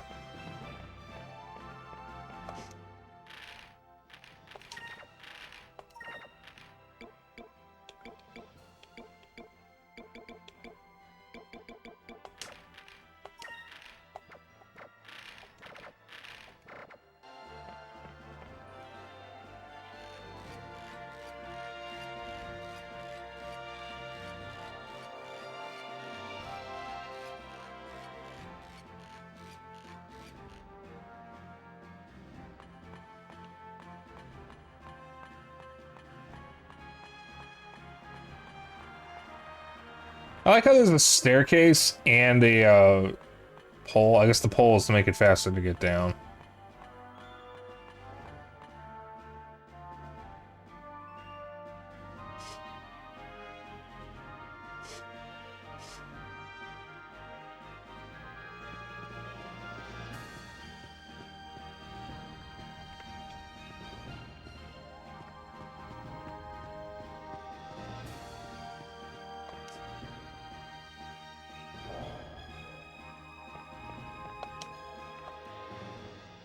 I've heard that the royal family of Alua is cruel, and the people of Alua are cold-hearted. But Enrique is so nice. Marco is cute, too. I think that it is wrong to judge people just because they come from somewhere else. This place isn't bad. Sort of reminds me of my tavern back on Sailor's Island. I think I'll be able to cook here. But the kitchen could use a little work. I need some remodeling if I'm going to make some of my more popular dishes. Lost everything that was dear to me. I lost it all in the Dark Rift. All I had to keep me going were my memories of Polly. It was during those years in the Dark Rift that I realized just how important Polly was to me. I never knew how much I had until she was gone. I'm going to stay by her side until we finish this. Then we're heading back to Sailor's Island.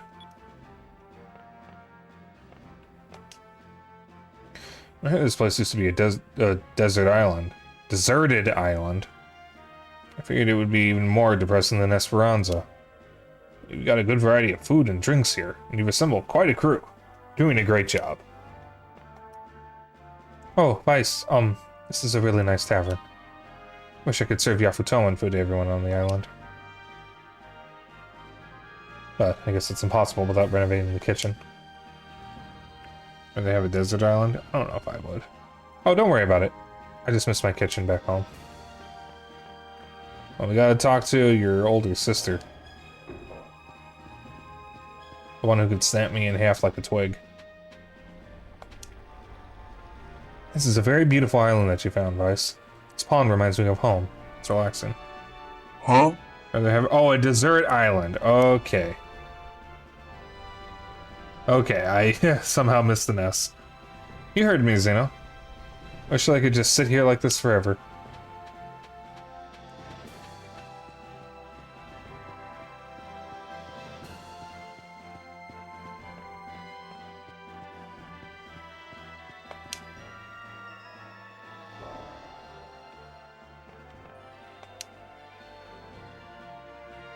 I'm learning all about shipbuilding from Brabham right now.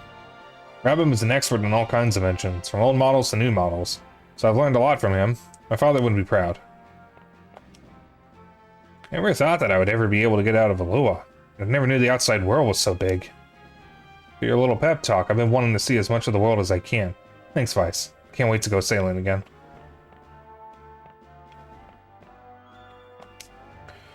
This is a real nice island. It's even in a great location, too. We should be able to go on all sorts of adventures from here.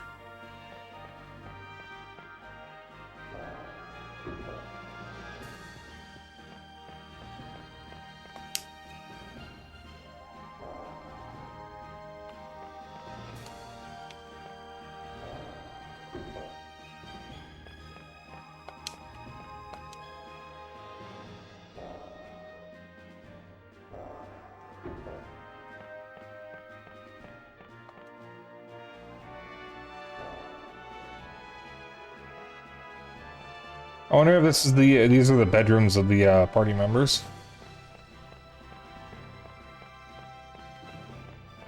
Alright, where is the older sister? Here she is. That old Ismail really is something. Just watching it makes me want to start building things for you. So how about it? It'll cost us some gold, but I guarantee you a job well done. I can't just sit here while Ismail has all the fun.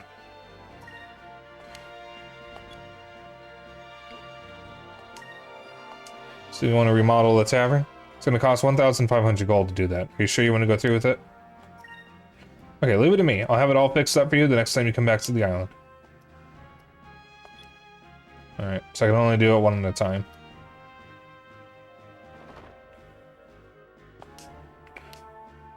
Welcome. Heed my words and the future will be known. Alright. Yeah, I don't need my fortune, right?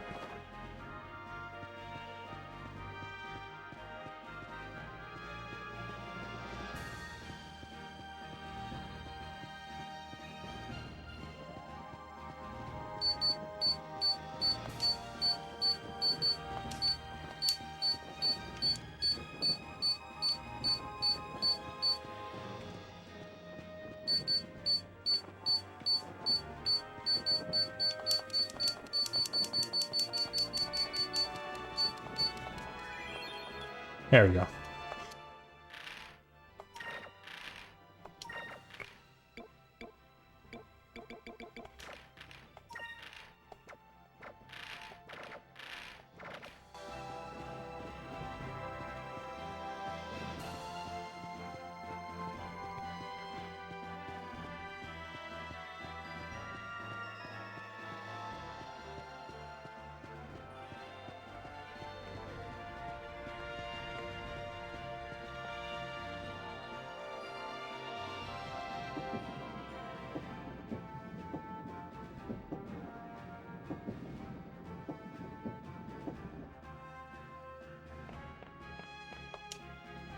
Hey, Captain, did you know you can see the entire island from up here? Nothing to report today. Well, except for the fact that Ismail ate Brabham's lunch when he wasn't looking. Incredible.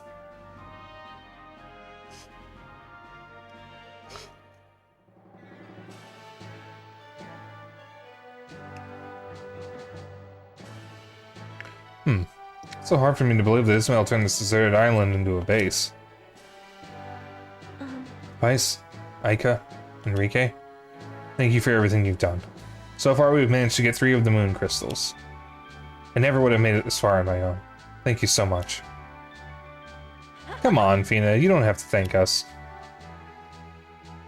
Yeah, if it wasn't for you, I don't think we would have ever gotten the chance to sail around the world. We should be thanking you. Fina, I don't know if you realize it yet, but your mission has helped us all. And we've all grown to be such good friends. Yes, thank you. I mean, you're welcome. But recently, I lived a sheltered life. I was scared when the elders asked me to search for the crystals, and I was alone. Since then, I've made some great friends, and I get excited when we explore new lands, even the ones with monsters. Yeah, when you first heard what we did for a living, you seemed really surprised, almost intimidated. Sounding more like an air pirate every day. Or you know it, you'll be dressing like us, and Pupil will be wearing an eye patch. This is the first time they've acknowledged Pupil's existence since he was introduced.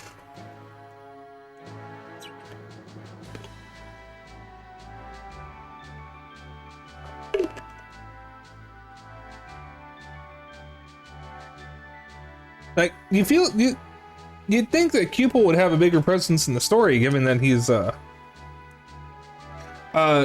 Fina's weapon is a little silver blobby looking fucker named Pupil who can transform into weapons.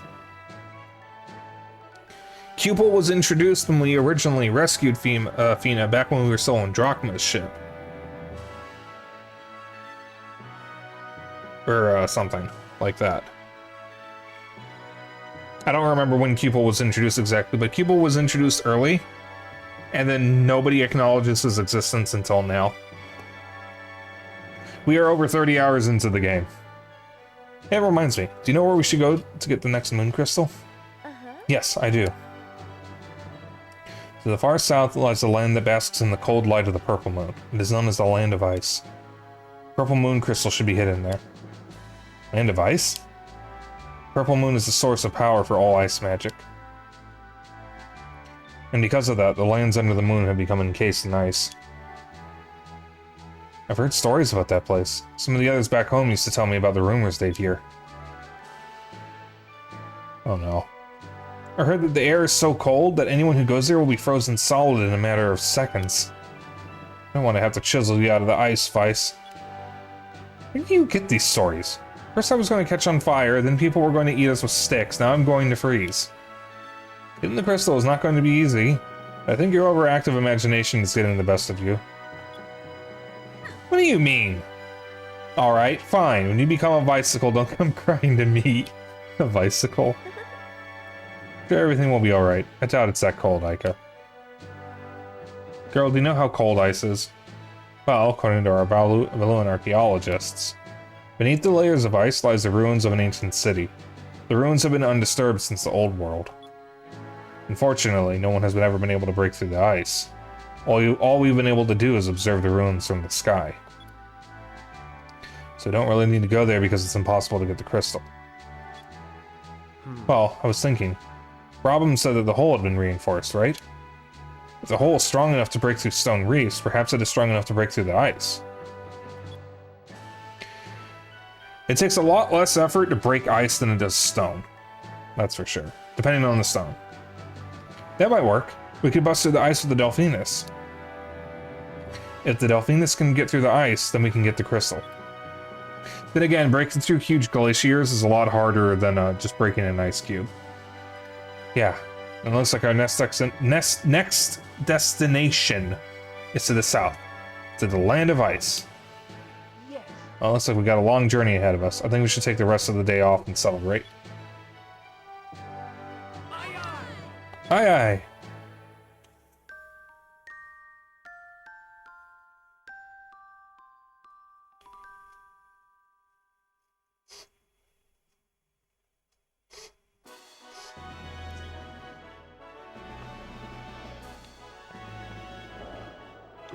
Alright. Still a few members I haven't found. Alright, do you still need to leave before I can do anything with you? Yeah, alright. I need to find Domingo, Ismail, and Osman. Those are 3 people I haven't seen yet. Members, you say? The members of my crew. Bow.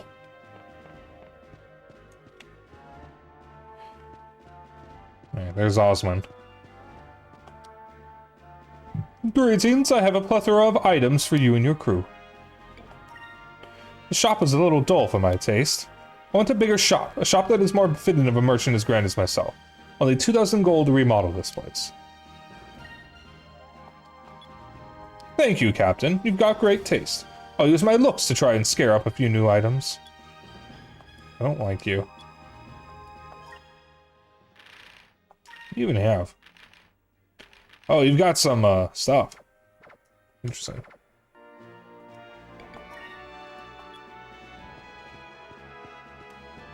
Oops.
Shit.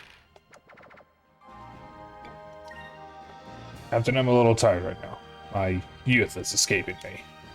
You return later when my strength returns. I shall forge you a blade worthy of legends.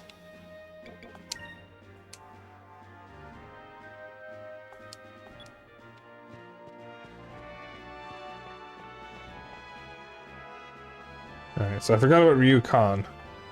So I need to find Domingo and Ismail. I'm assuming they're around here, because I feel like I didn't explore around here properly.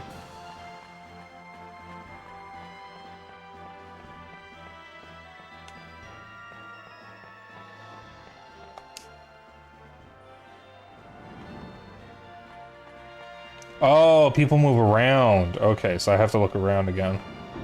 Oh, wonderful.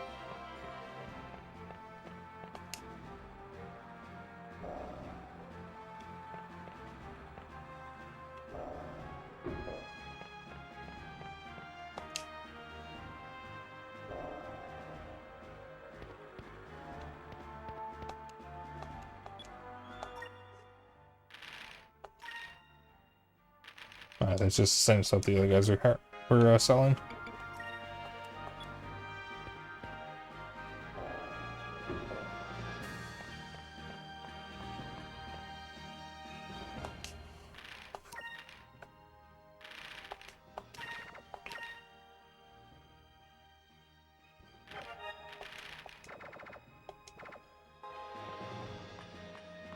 Alright, I'm gonna leave. And then come back to upgrade the stuff with Khalifa. Not Khalifa, the other one. The builder. The woman who could snap me in half.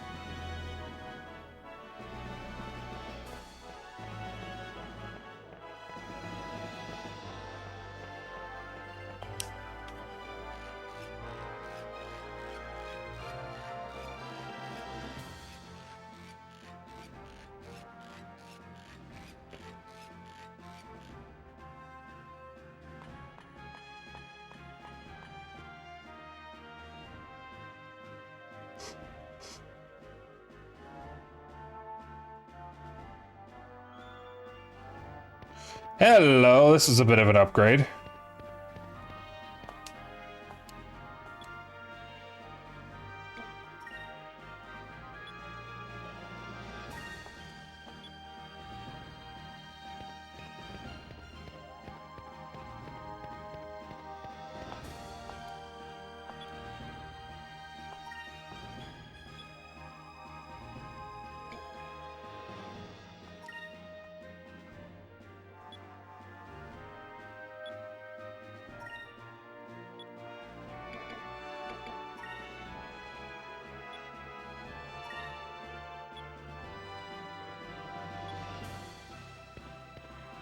Alright. Oh, I did notice the map looked a little different. Or the area, spot on the hub, overworld. The sky, the island. That's the word I'm looking for. The island looked different. I thought I was going insane, though. I am okay, by the way. I can speak English. This stream is just going to be, like, doing nothing. I feel like I should just save the Lands of Ice for next time, because we have not done anything.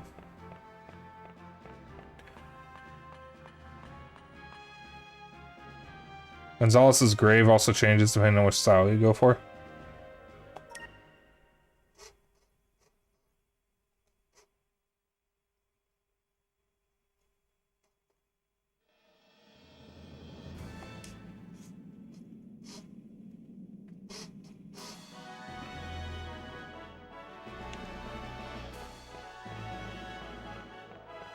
Oh, wait a minute. Ismail and what's-her-face have different styles. Okay. Okay.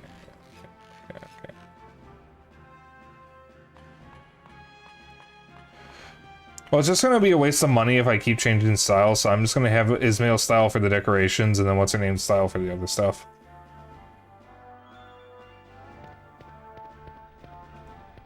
Should be fine.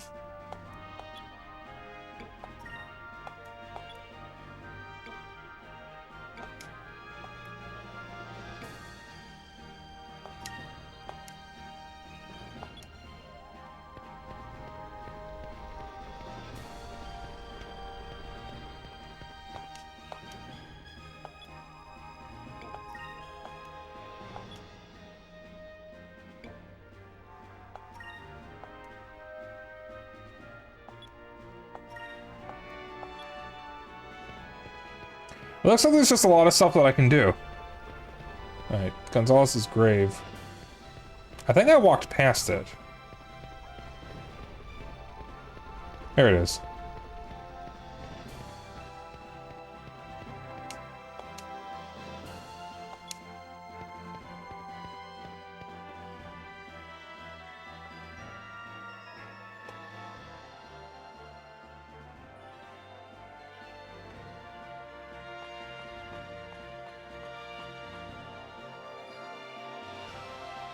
Also, Xeno, at this rate, do you think I should save the Lands of Ice for next time?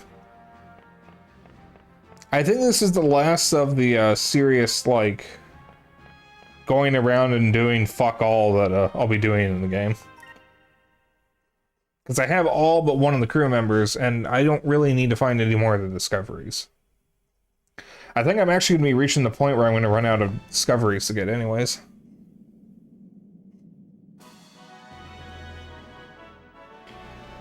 So from here on out, aside from, like, important side quests, get to them tonight, but then save them for next time? Okay. Yeah, I don't really need to be doing this specific bit on stream. I could easily save that for off stream, but I'd have to come back here to do that, so I might as well do it while I'm here. That, and you guys get to see it.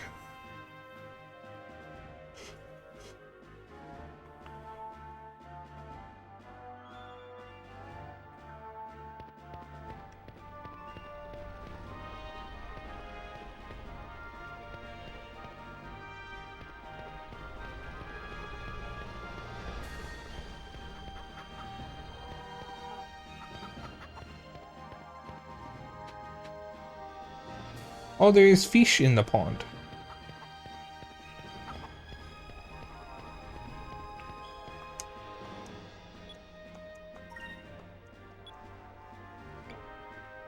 Maybe Khalifa's tent.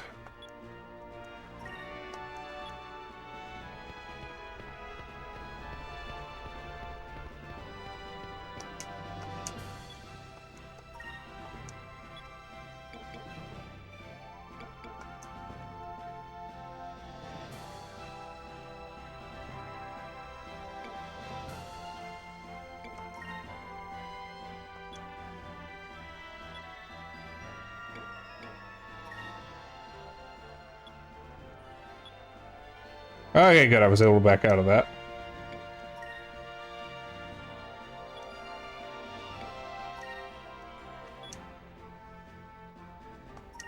Alright. Fine, we'll do it that way.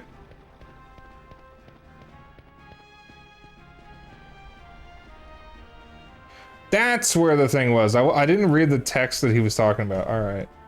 So that should be Khalifa's tent, and then I'll see what else can be decorated.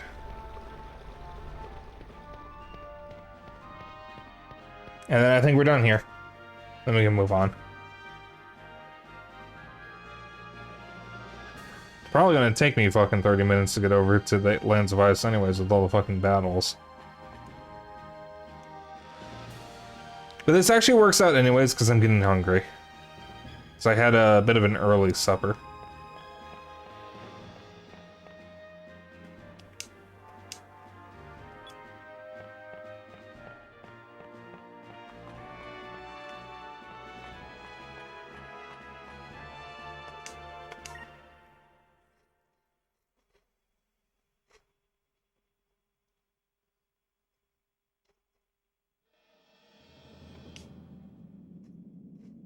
Alright, it should be the last thing I do. And then we can head on to the Lands of Ice. Then I'll probably end stream.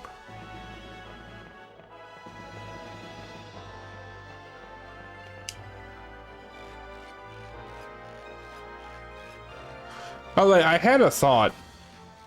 So it is very, very likely that Rocknum, the Arc Whale that we encountered earlier, is the Gigas of the Purple Moon, the Lands of Ice.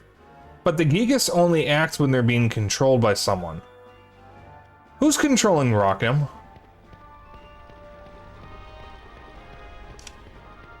Alright. I think that's everything, so I'm just gonna... I just wanted to see that. We can go now. Like...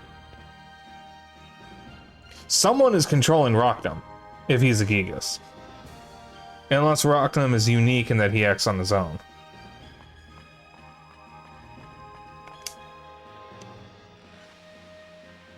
Now don't spoil it if you know who it is, or know what is going on. Obviously don't spoil it, because I don't. But I think it's fairly obvious that Rocknum is a Gigas.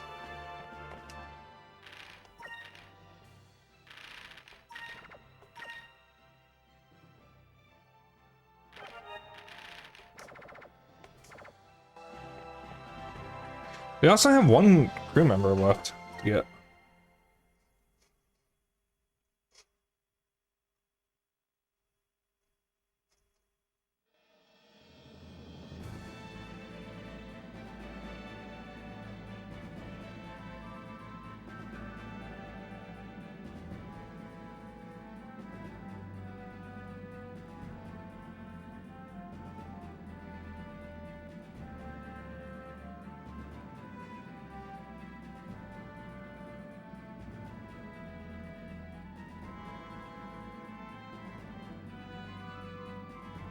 Alright. So, skip that.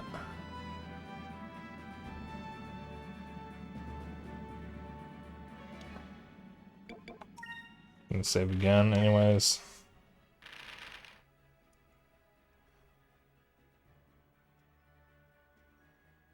So if I remember correctly, to actually get to the Lands of Ice, you have to come from the south.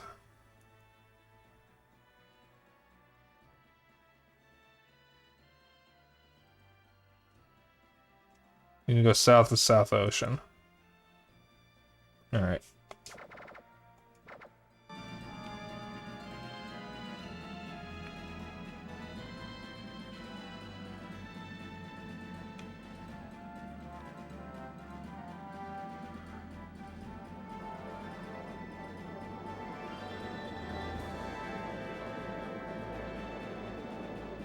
So I'm gonna pass through Nasrad. What even is my swashbuckler radiant helmet? Ice the Fearless.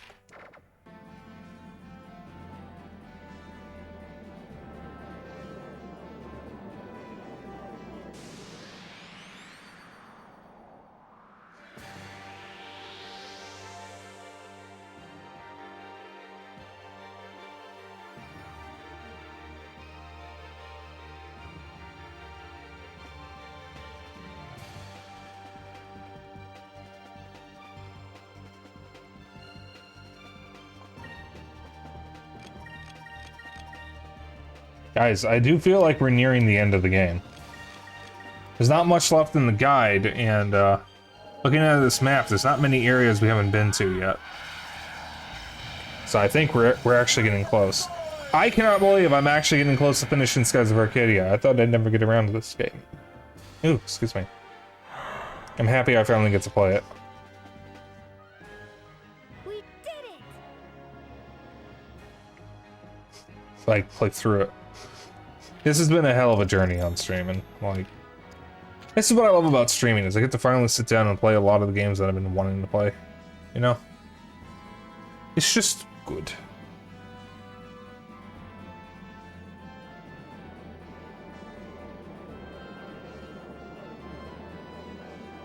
Alright.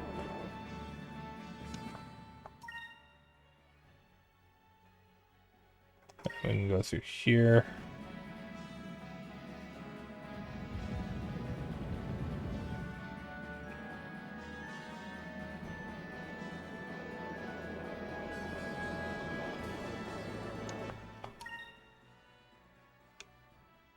I'm gonna have to turn west a little bit and then go southwest.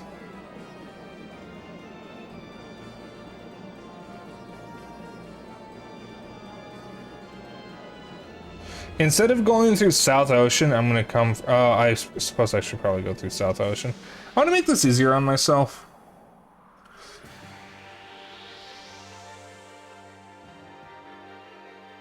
Now I can just go south from here.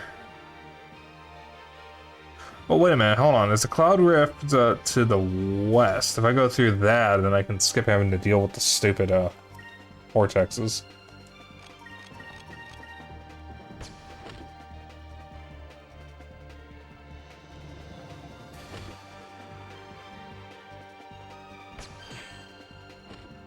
I don't even know who we're going to be reading after stream. I do not know who had plans tonight. Not even gonna think about it right now. Just think we get to the lands of ice, then I can eat and consume. Because I am hungry.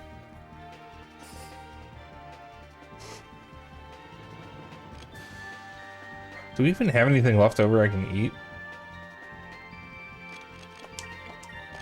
Like, all I had for supper was hash. I didn't really have any leftovers.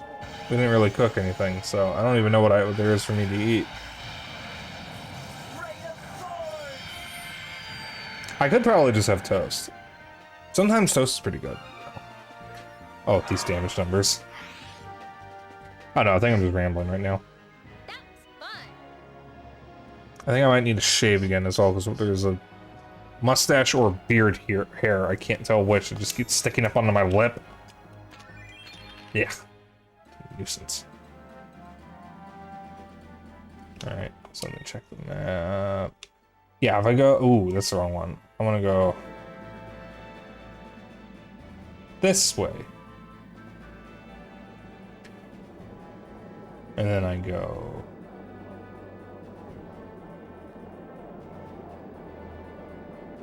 this way.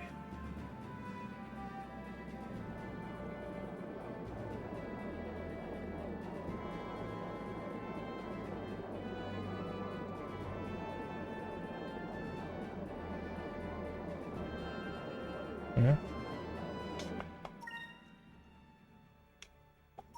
Yeah.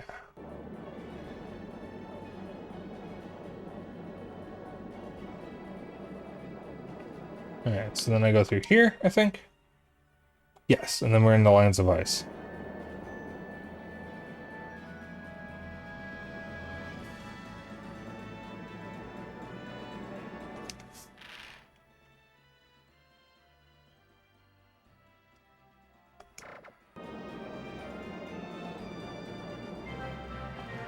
We found the lands of ice. Frozen continent, sleeping quietly under the light of the purple moon.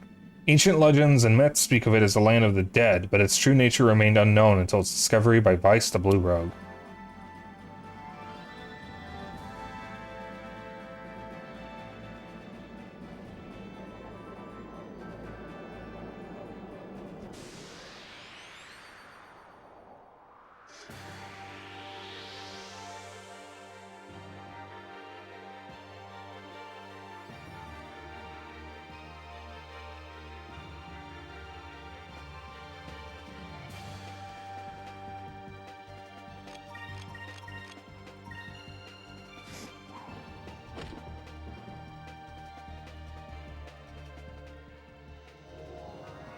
Music can actually damage us again.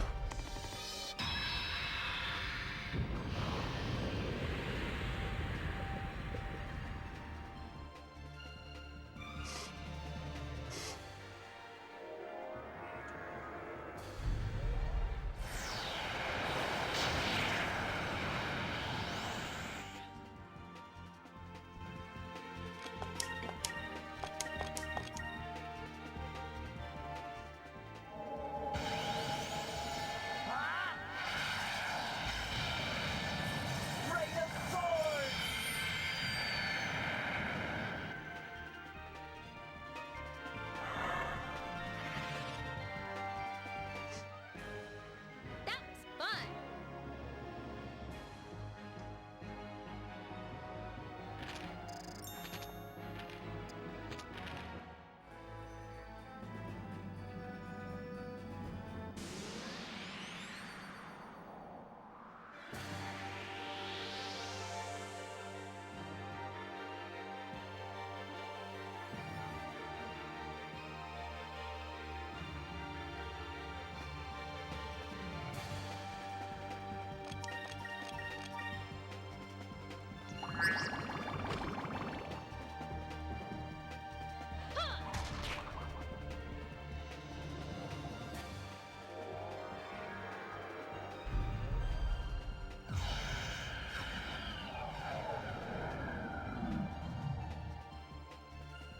So that spell is basically just skedaddle, skadoodle, your dick is now a noodle. I guess more accurately it would be skedaddle, skadoodle, your sword is now a noodle. Since it lowers your attack and defense. Or at least lowers your attack.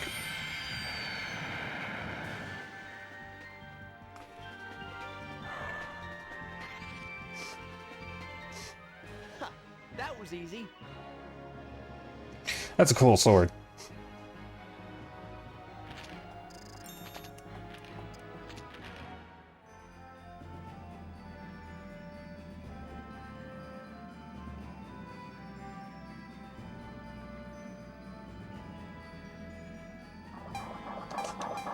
Oh, that is a thing.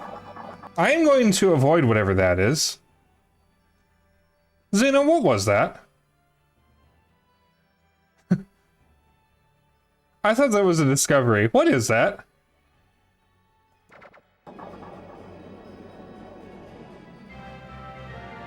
You found the Aurora. Xeno. Xeno. My brother. You lied to me. Aurora, a spectacle of light that has graced the skies above the lands of ice since ancient times. Auroras are thought to be caused by the gravity of the moons. Once every few thousand years, the convergence of the moons creates auroras worldwide.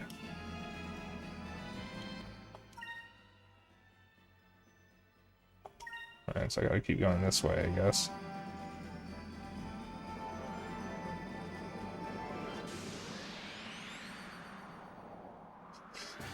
Yeah, I almost just bumped into it unprepared.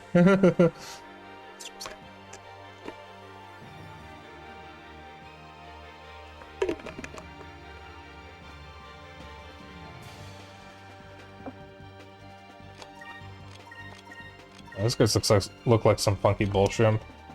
Oh wait, I want to see what the arc looper.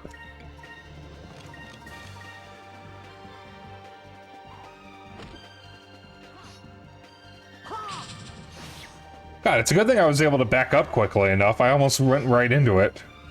I thought it was a discovery. I was like, I thought there weren't any moving discoveries in the original. No, it's a giant monster, and I almost fucking went right into it.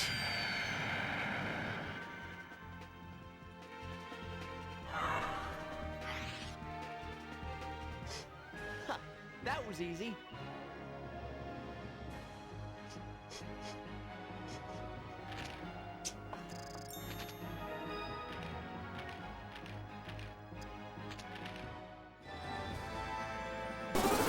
Oh dear. What the fuck? Breakman Z, welcome on in. Thank you for the raid. Can we get a shout out for Breakman Z? Where is this place? Where are you streaming? Skies of Arcadia. Oh! A fellow Skies of Arcadia streamer. Yeah, I'm actually streaming the original, not Legends, and my Dreamcast is currently upside down because that's the only way I can get my Dreamcast to read disc 2. I'm playing from an actual Dreamcast. We had a good stream. Thank you for coming in. I hope this isn't a spoiler for you. We're on to the Purple Moon area.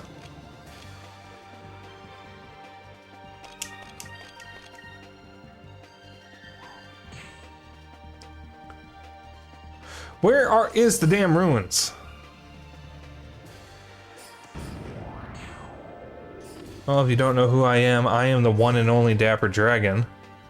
And tonight I'm streaming Skies of Arcadia. We're actually very close to wrapping up as soon as I find the Ruins of Ice.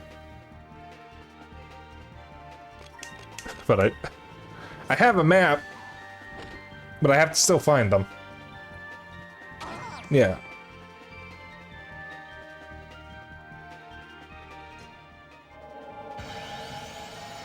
Actually, you know, you'll have time to do the Legends or Lands of Ice tonight if you want to go past 10 p.m.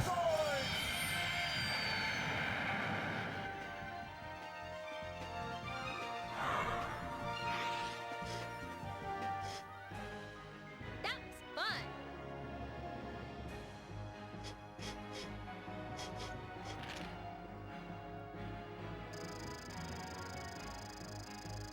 Oh, good Christ, this area is so short. Yeah, let's keep going. Let's keep going. Yeah, Breakman, I hope you had a good stream, and I hope you, have a good rest of your evening. If you're gonna hang out, that's fine. If you need to go, that's also fine. Just do your after-stream care and take care of yourself. I am going to sit here twiddling my thumbs and trying to find the Ruins of Ice. No worries about spoilers, so you completely original yourself and you're quite aware of what happens. Okay. This is my first playthrough. Well, this is my second playthrough, but my first time getting this far, because my first playthrough I didn't get very far in the game. We are currently trying to find the Ruins of Ice. And I can't find it. But apparently the Ruins of Ice are pretty short.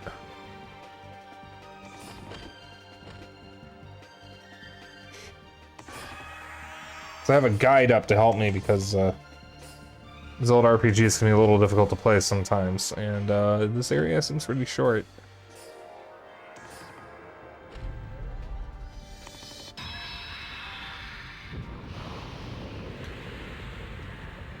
Reload to the ground, you should find them quickly. Find them quickly, says Zeno. Find them.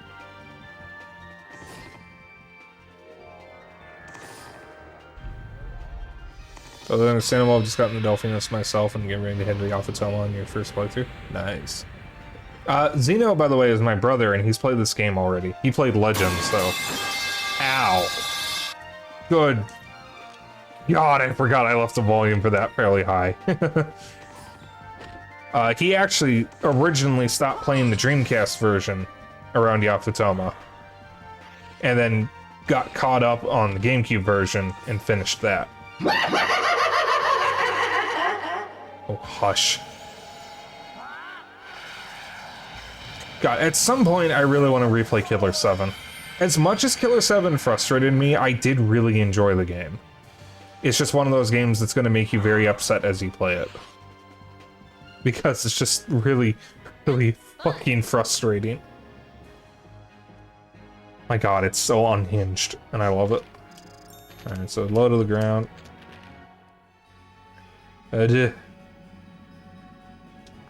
Just watch the cutscenes. No. Alright, so I'm definitely on the wrong side. It should be around here.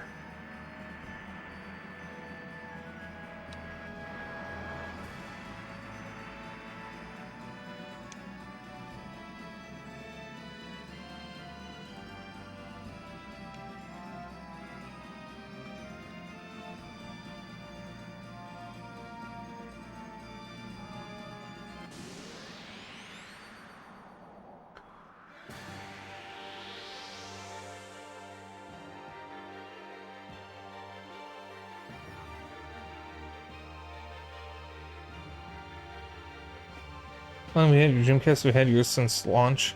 I don't know how old this Dreamcast is, but I've had it since high school, so around 2010, 2011, 2012, somewhere around then.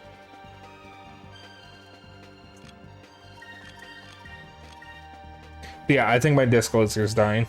My Dreamcast is currently upside down because it's the only way I can get it to read the damn disc. And apparently that's a sign that the disc laser is dying.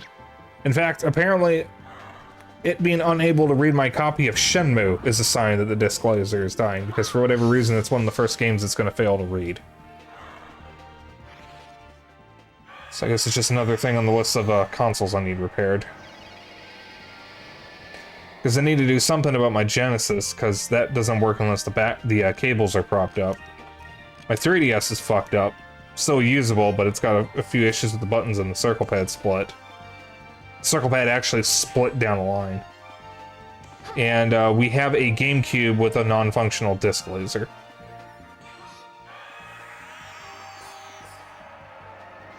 The GameCube, we also have another GameCube, and it's probably both of them that need the clock batteries replaced. Clock battery in the Dreamcast needs to be replaced. Clock battery in the Saturn needs to be replaced. And something's up the clock on the Xbox. Wait.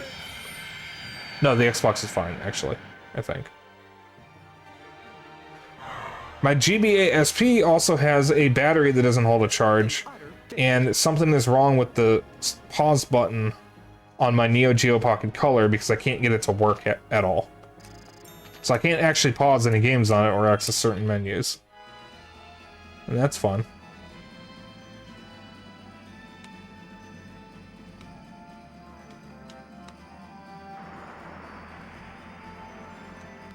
Alright, we're definitely on the wrong side.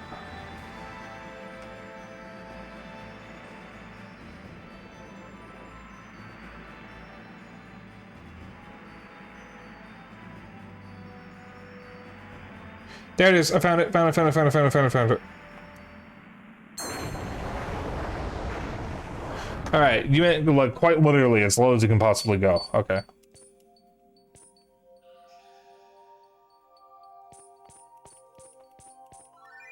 There we go.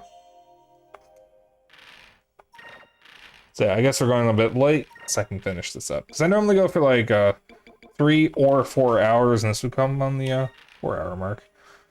It sucks. I'd be able to get those things fixed at some point. Well, the cube works as well as it has. It's just something about playing on the actual hardware that clicks you. Yeah, that's what I do. Like, I stream from my actual hardware. I have a setup that lets me do that. It's not really the best setup because I don't use an upscaler. I use a composite to HDMI converter. And it does the job.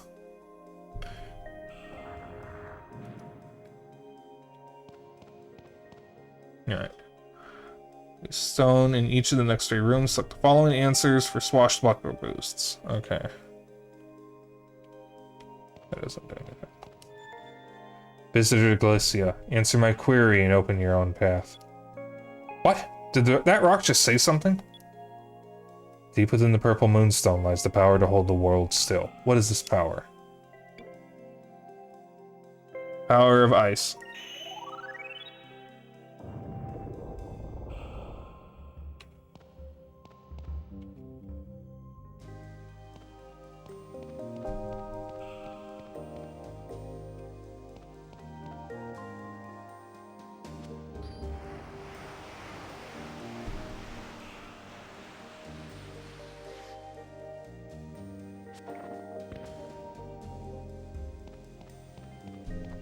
I like the song here.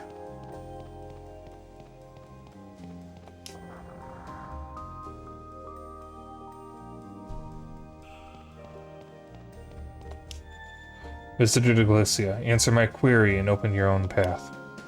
The purple crest hides a certain number. What is that number? Maybe 2? 2!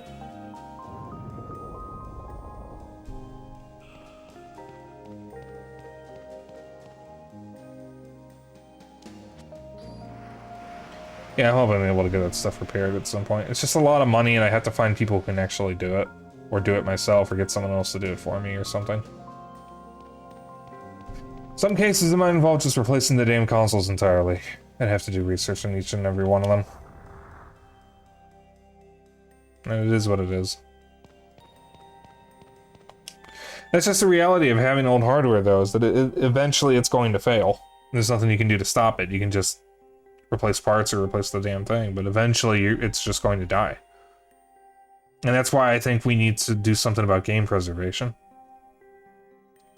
Then you had a composite HDMI converter around here somewhere, but I think you're using an upscaler right now. Either way, just happy to be able to use your systems in this day and age. Yeah, I actually have a game room. I'm not streaming from the game room, I'm streaming from my room, but if you join my server, we do have pictures pinned of the game room and all the games we have. It's stuff we had set up for, God, almost 10 years now. Oh yeah, thank you, Zeno. But they're pinned in the media share channel. And the nice thing is the pictures are good enough that you can actually peruse the collection a little bit. They are a few months out of date, though. The game room is due for another cleaning, so once we clean it, we'll probably take new pictures.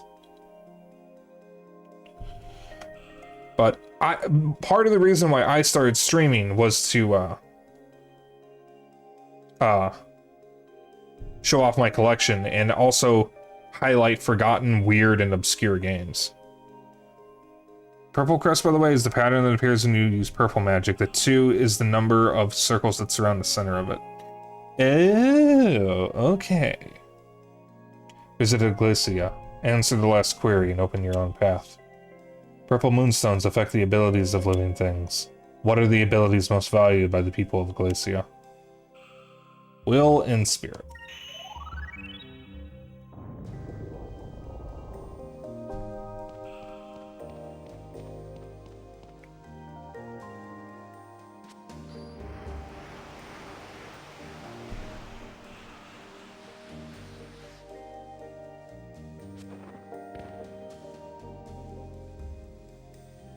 Alright.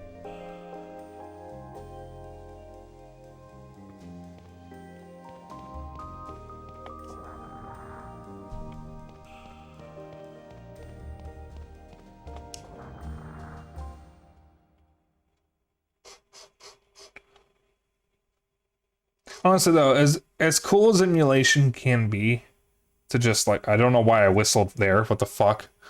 As cool as emulation can be to just be able to play anything and everywhere all the time. There's something about original hardware that just feels right. Even though it can be really expensive and sometimes frustrating.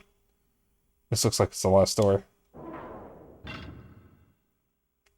Fog is so thick, I can barely see what's in front of me. So cold, even the air is freezing.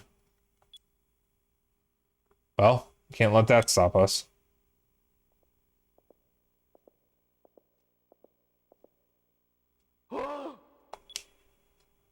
Vice?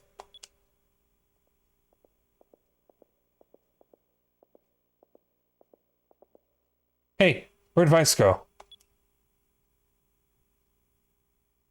I'm down here.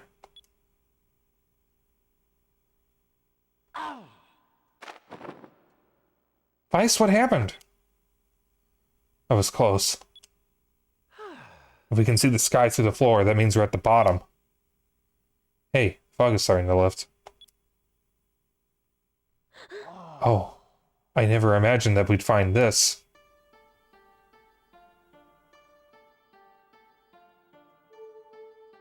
Wow. Wow, there are buildings shaped like icicles hanging from the ceiling. This is Glacia. In the old world, it was the capital of this region. People that lived here were powerful mages. Using the powers of the Purple Moon, they built this city. Did they build it on rock and roll, though? Because the city was built below the ice, it was unharmed by the rains of destruction. So, Glacia is as it was during the time of the old world. But wait, then what happened to the people that were living here? I don't know. According to the legends, the people of Glacia just disappeared. Nobody knows where they went or why they left. I like how they did not help Vice at all, and he just was hanging there. No, they built it on rock and stone. I agree on both those points. I try to only emulate what I can't get my hands on, but definitely prefer using physical where I can.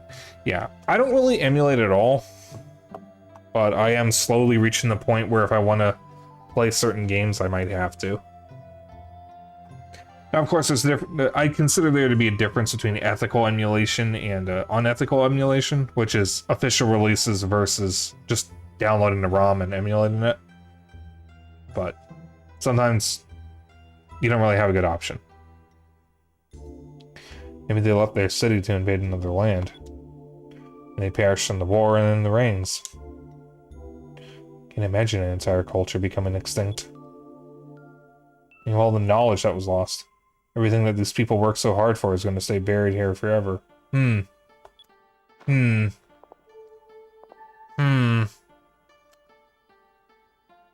Reminds me of current event.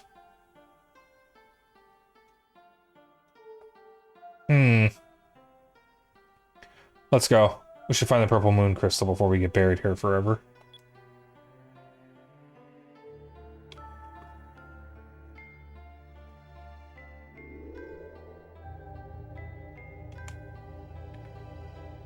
I wonder how many times I'm going to be playing Skies of Arcadia and make the Outer Wilds joke.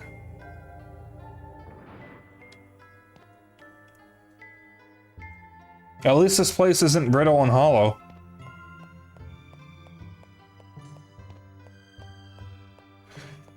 If I had a nickel for every time I was able to make an Outer Wilds reference while playing Skies of Arcadia, I'd have 2 nickels. I know it's not a lot, but it's strange that it's happened twice.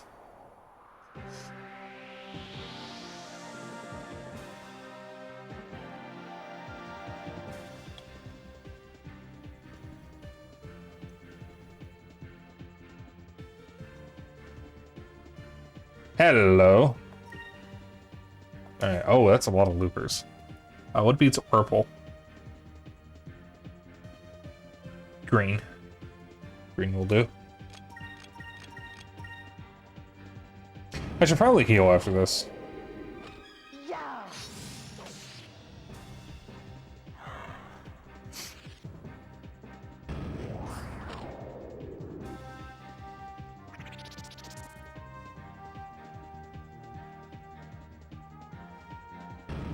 Also, for those who are still in chat, if you have not played Outer Wilds, you really should.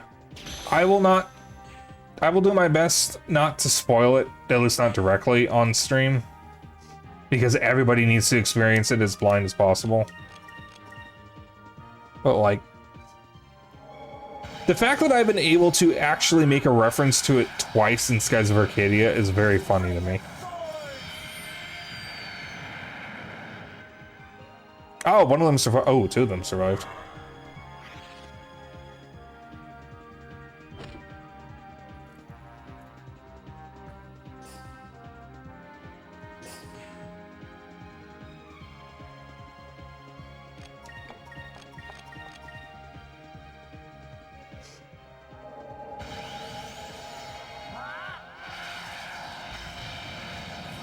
Ray of sword.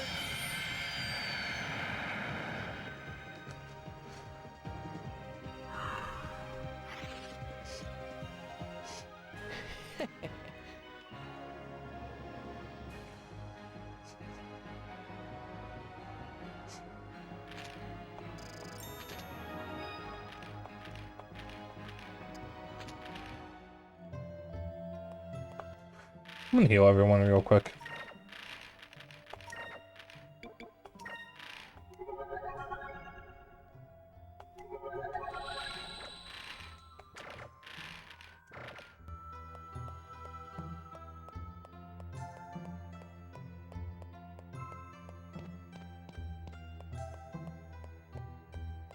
Alright. East at the junction. That is on east.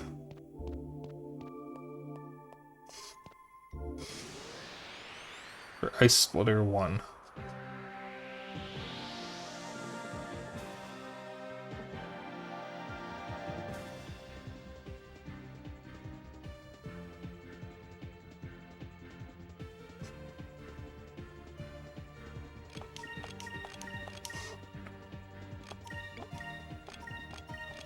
Like how fucked up the lighting is here.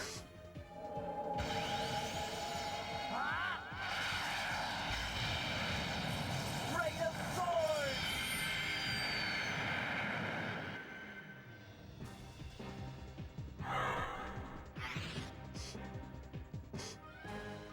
We did it!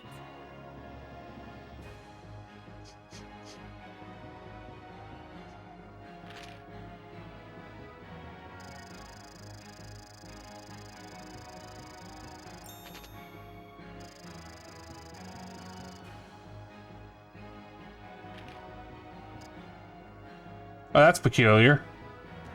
So you guys know how I mentioned before that, whenever I stream with the converter, for whatever reason, it seems to be, slightly darker in OBS and for you guys. It seems to have fixed itself somehow.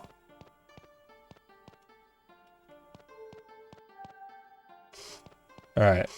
Just had to check to make sure that the guide didn't get the directions mixed up again, because earlier it said go go into the southeast building, and then what it actually wanted was the southwest building.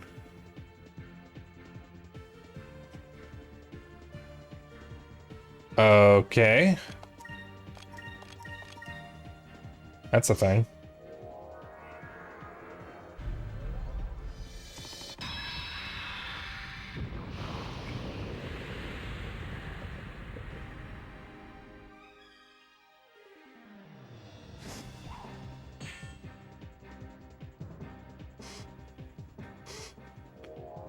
Oh, the frozen bug can move.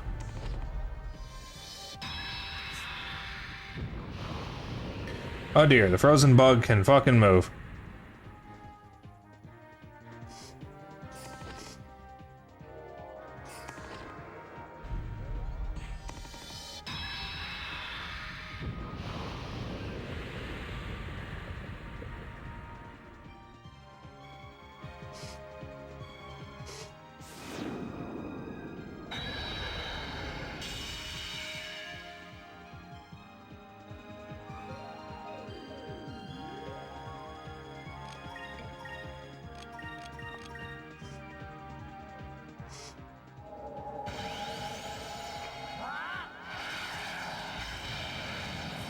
Ray of Thorn!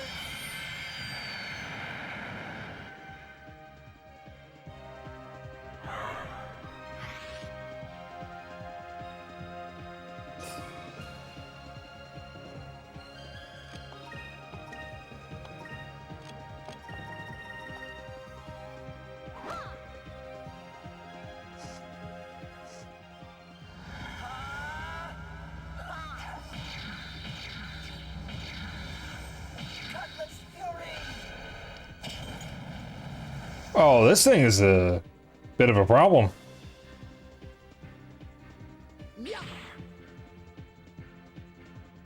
Over there!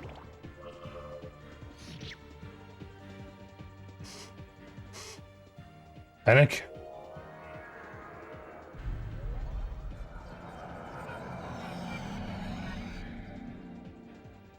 Uh-oh. That's an uh-oh.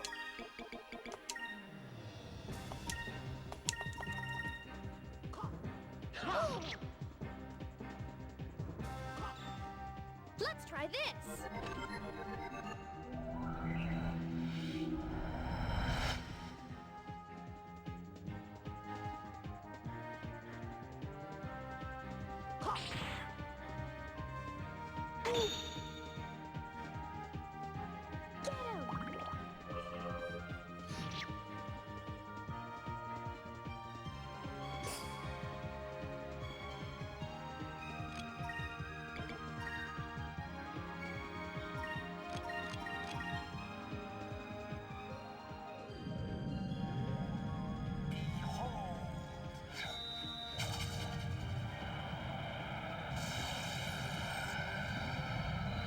Now you done fucked up.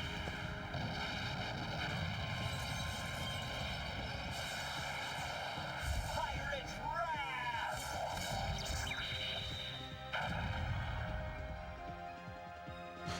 That's a lot of damage. That was fun.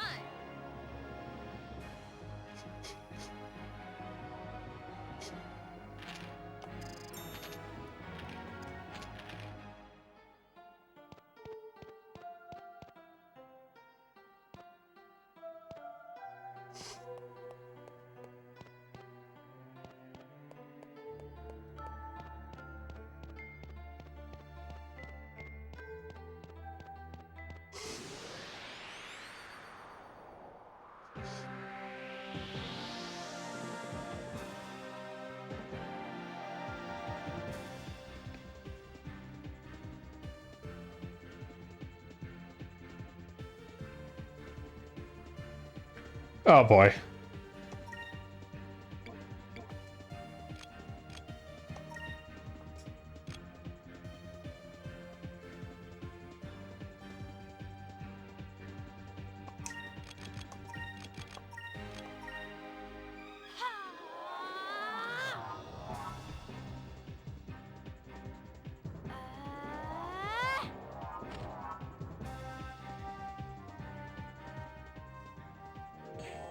They better not be on Vice.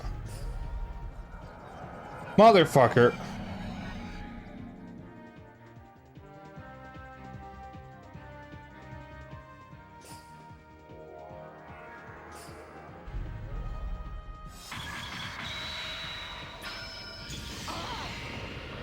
That was a lot of damage. Oh, and it knocked him out of confusion.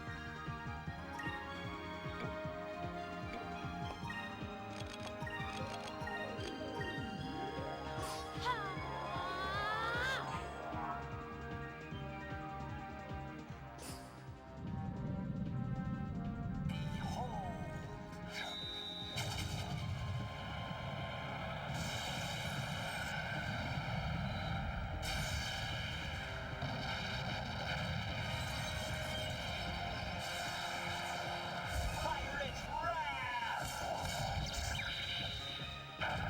Hell yeah. Oh god.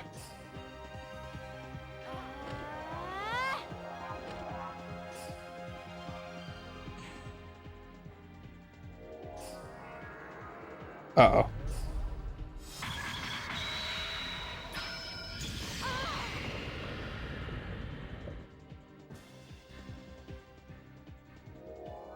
They better not be on Vice. Oh my god. It's just making this take longer.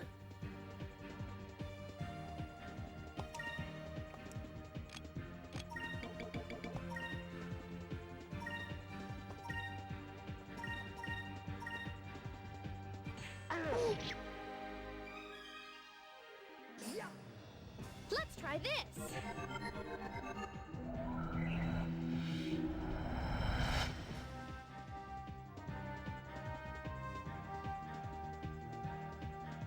Go, people. And of course his guardian as well. Prepare yourself.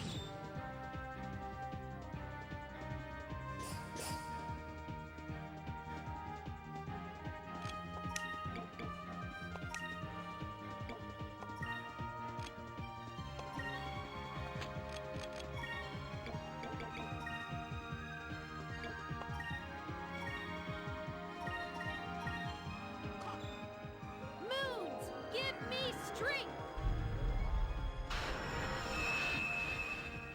Good, I was hoping that would go first.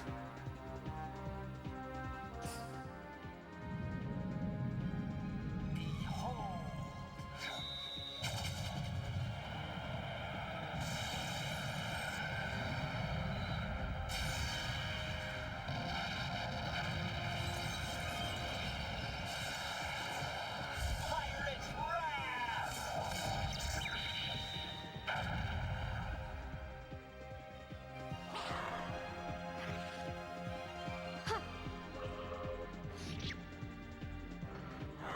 There we go. Yeah.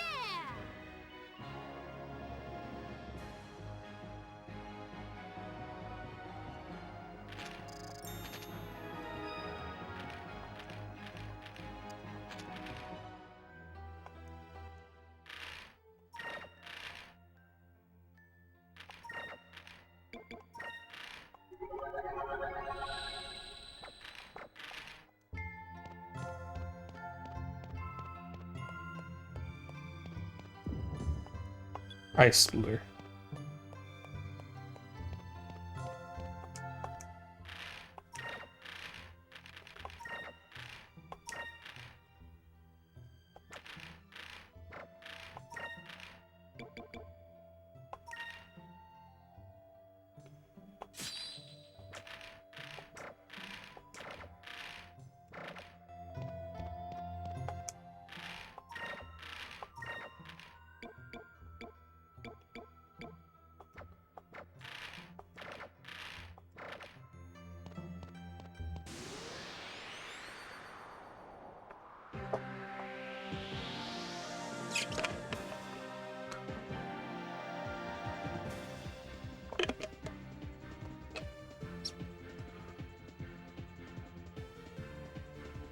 Oh, that's a big boy.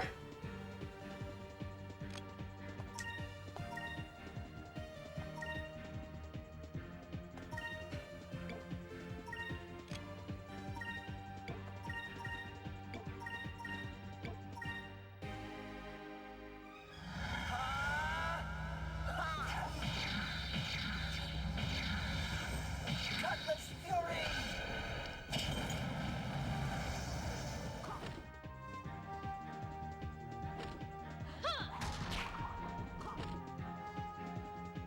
Get him!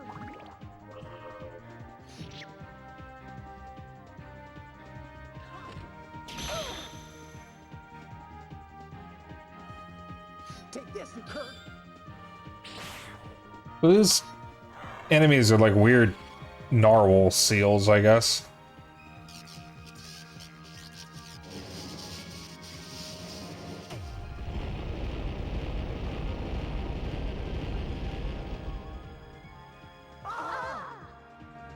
Ow.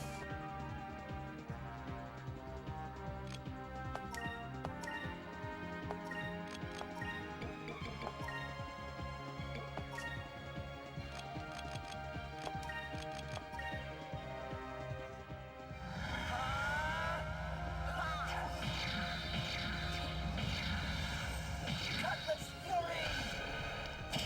When does the narwhal bacon? What? Moons, give me Oh? strength!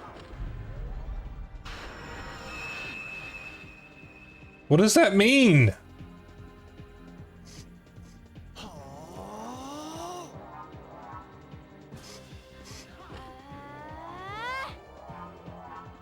I'll tell you when you're older. I'm older than you!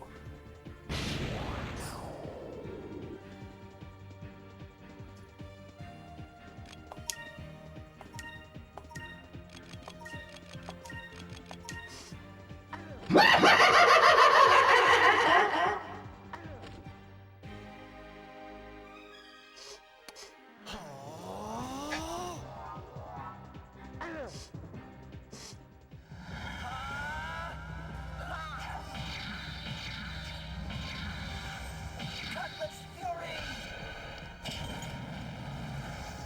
Oh, come on. He's gonna quake again, isn't he?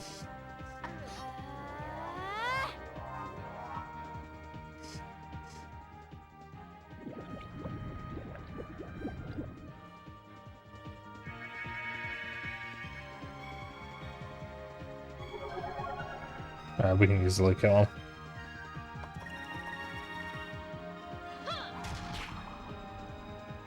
Yeah, it's over half his health right there. And he's dead. Vice could have killed him in one hit, I think. Yeah!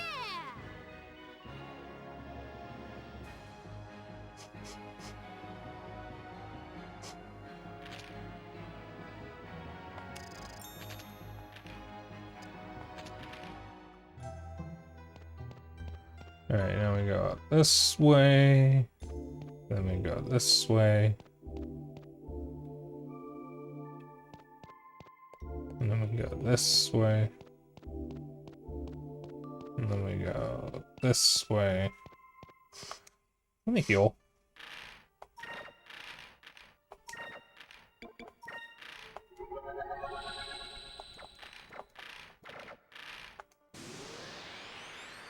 Yeah, I had a feeling that was about to happen.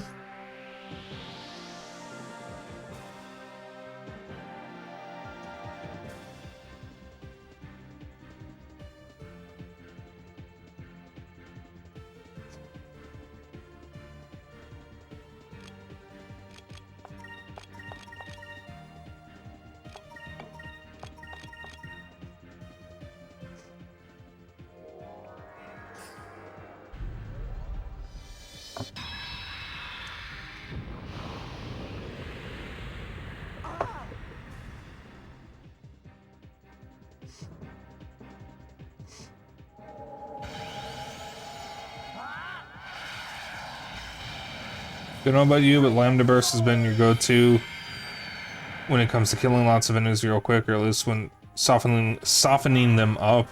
You use Ring of Swords a bit more when you get to the SP4 just because it looks so cool. Well, Xeno is the resident expert of the game around here, and he told me that Vice is actually your strongest character in the game, so you really want to be using him a lot. And it's been working out for me. He can basically... Ring of Swords is basically the end battle button for like 80% of battles. Unless you get a big boy, and if you get a big boy, you actually have to get a little creative. You're not gonna call yourself an expert, you've only played it once. Well, okay, fair, but I mean, like, you've been my main help here, so... Fuck you, I'm considering you an expert. And it's this asshole again.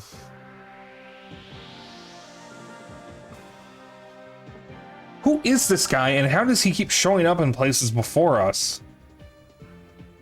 Apparently you learn more about him in Legends. But, you know, since the wanted battles don't exist in this, you don't really get that.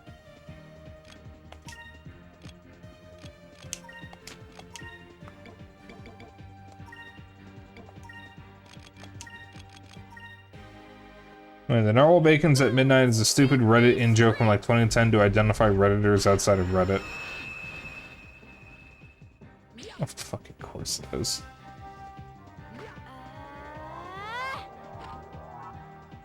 Same energy as that one gamer web comment. What was it? Gamer guys and girls? Or gamer girls and guys or whatever. They had the cake as a lie joke. Same energy.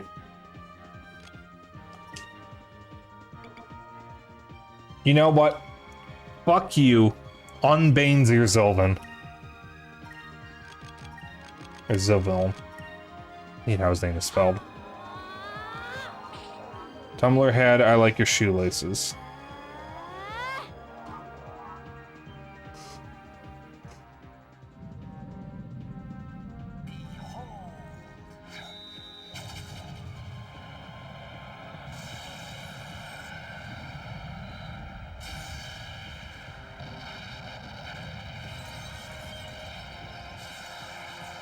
See, at least the Tumblr one is subtle. If you say the narwhal bacon's at midnight, someone's going to think you're psychotic.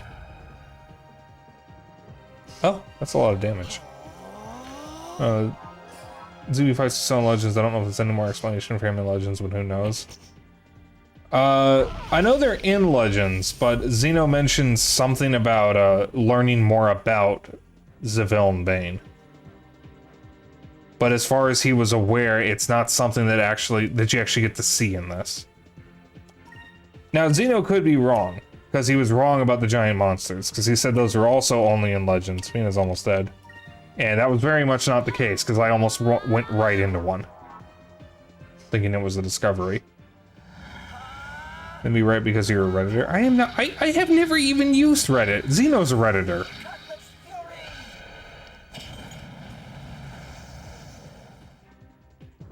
That did not deal nearly as much damage as I was expecting. I have literally... Okay, Fina's dead. That... You know what? That's fine. Sorry.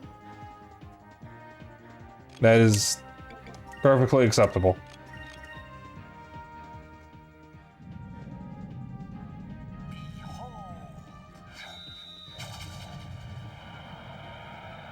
I'm not saying that you're a Redditor. I'm responding to you saying if you say something about narwhals bacon randomly, they're going to think you're a psychopath. Oh. Okay. Yeah, sorry, I have the attention span of a fucking goldfish. I don't know how I survive. Is it over already? Fina just casually getting back up. I don't know, I mean, I've heard about what Redditors do, and I think they can be pretty psychotic. Which kind of sucks, because Reddit is actually a really good source of information most of the time. It's not 4chan, that's for sure. I mean that it's better than 4chan. But it's not exactly a high bar to set. Not in the slightest.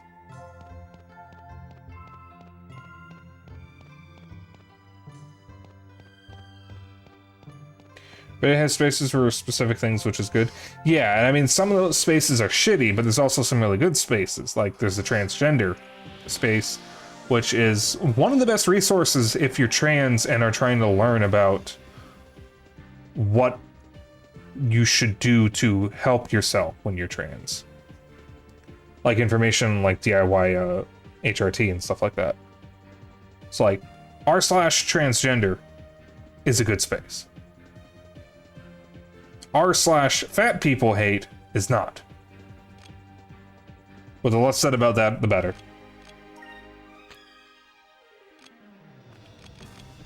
That was a man. Yeah, we're still going.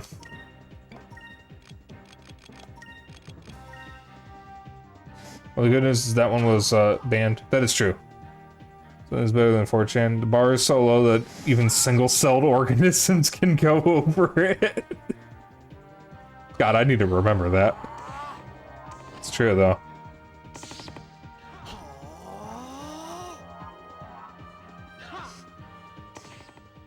Moons, give me strength.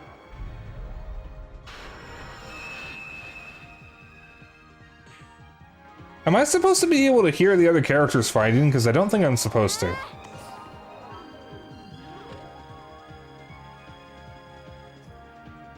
Because they're awfully loud at the moment. Alright. I'm gonna have you guys attack these two to get them out of the way, because they're just kind of going to be obnoxious until they die.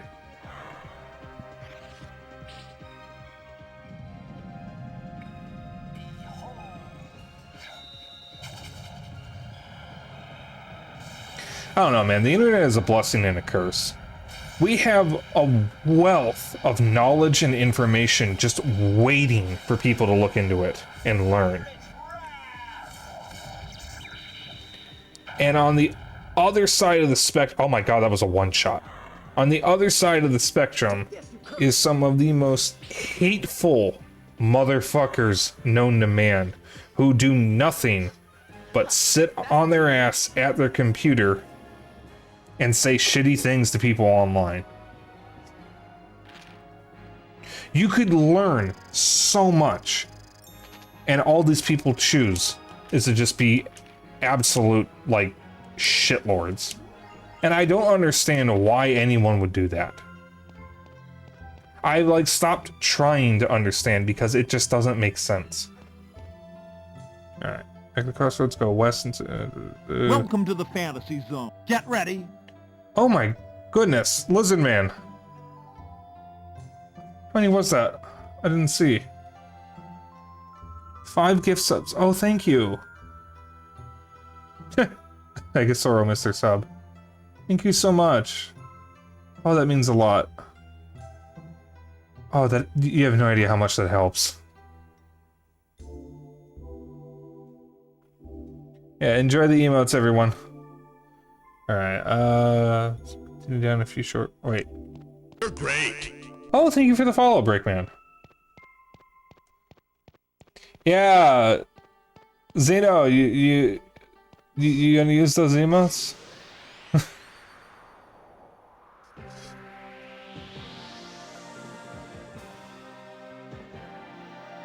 Zeno keeps getting hit with gift subs and then he just never used the emotes, and I just think it's fucking hilarious. My own brother won't even use my emotes. He's like the one non-furry who consistently shows up to stream. As far as I'm concerned, or as far as I know, he's a non-furry. I mean, something could change further down the line. It's been odd lately. Well, I mean, it's been hitting regulars at least. Aside from Breakman, who showed up today. Oh, that's what you meant. So can't gift on PC but can on your phone? That's fucking weird.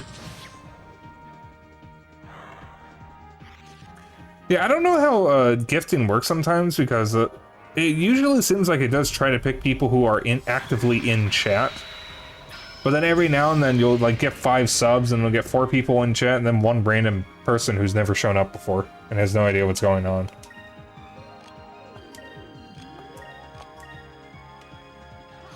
I wish you could specify what kind of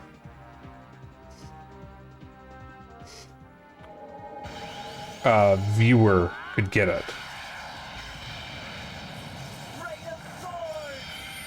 You know what, maybe it would be better if Twitch picks, I guess, because otherwise you would make it so it would only be people in chat, or people who are actively chatting or whatever, and that probably wouldn't be a good idea.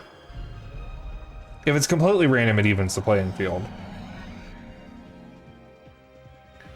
But it's not even completely random, because it does tend to favor people who have actually shown up to chat.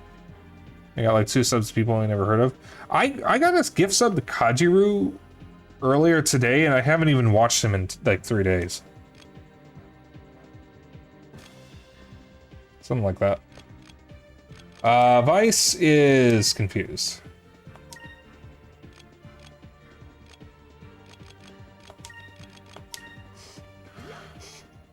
Let's try this. Some Latino singer who you never heard of.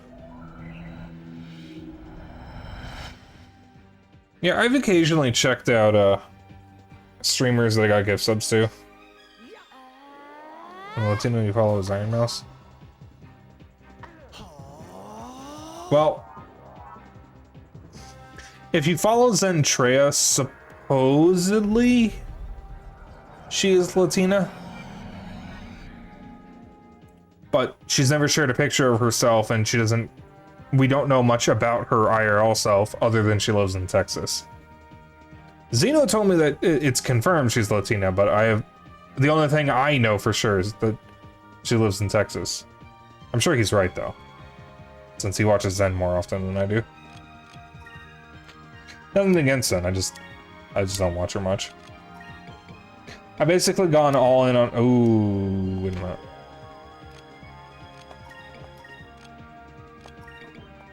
Okay, so I guess Aika is confused.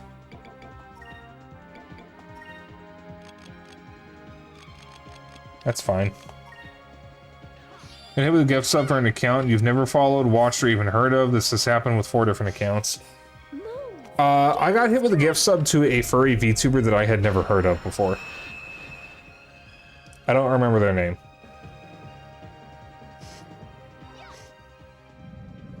Twitch is just weird, I guess. But again, thank you so much.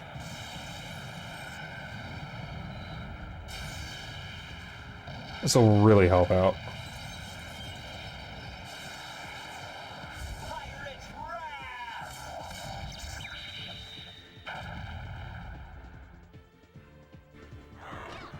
Wow, Incrim Pirate's Wrath is pretty damn good.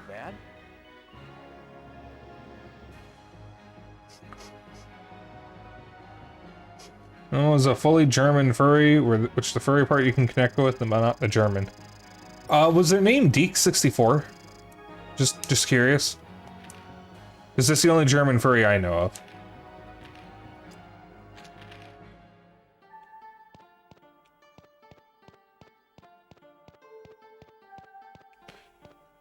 And we'll admit, you don't really sub to people, you just get gift subs and hope you get one in return.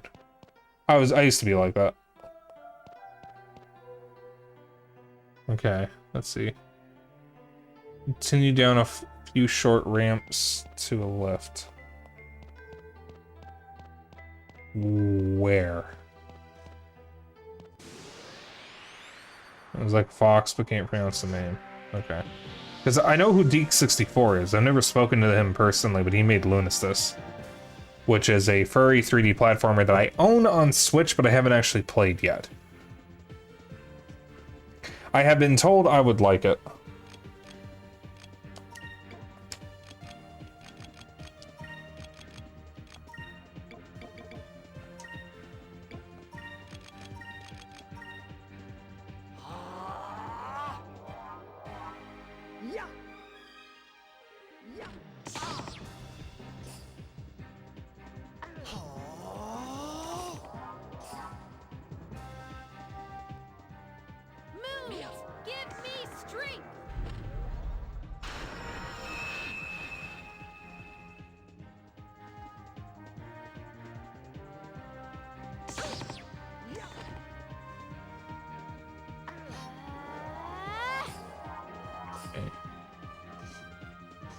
Oh god, who you target? Okay, as long as it's not Vice. I don't care who you target as long as it's not Vice.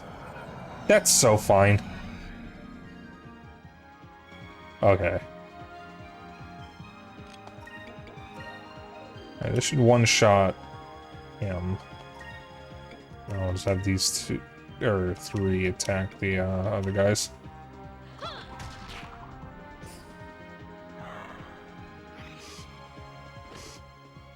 Yeah, I don't follow many streamers who speak other languages.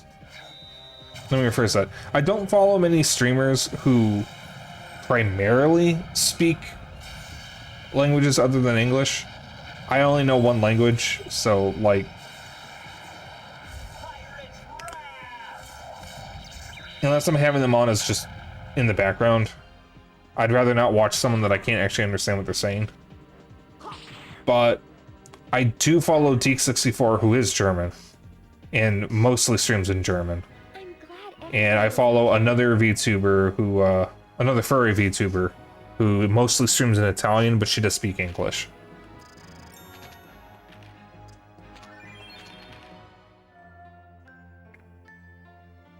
Ah, here's the ramp. Okay, I didn't fucking see it. I got a little lost for a moment.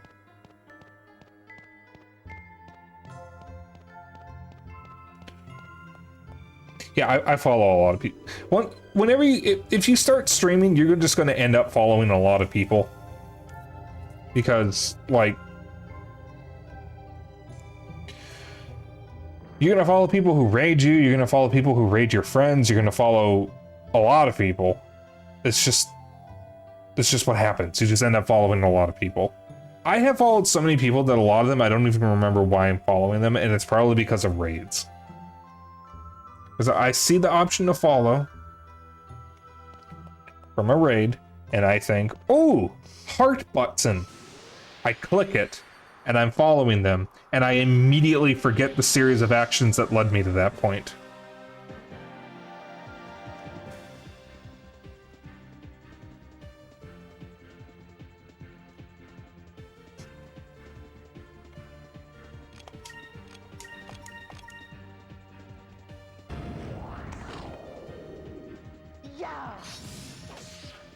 It's my thing since not a streamer and usually in the background. I think lately just you, Ryu, and a few others mostly chatty with.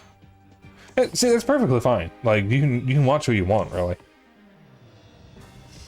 No one's saying you have to watch everyone, and if you only watch one or two people, that's perfectly fine. For a while, I only watched one streamer. When I first got into watching people on Twitch, there was only one streamer I watched. For like a solid year, he was the only one I watched. And then I slowly started branching out, mostly because of my brother.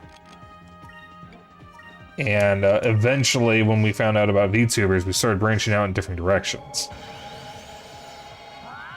And then when I found furry VTubers, all hell broke loose, and I just started mass following a bunch of people.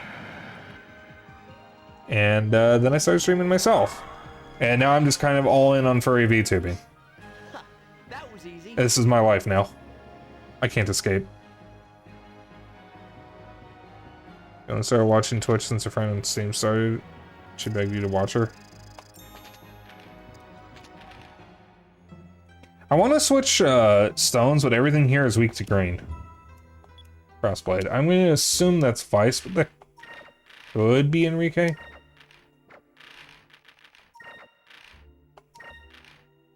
It's Enrique.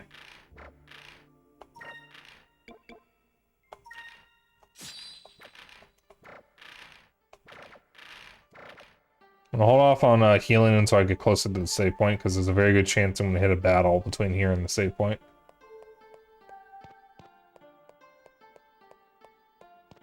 Alright.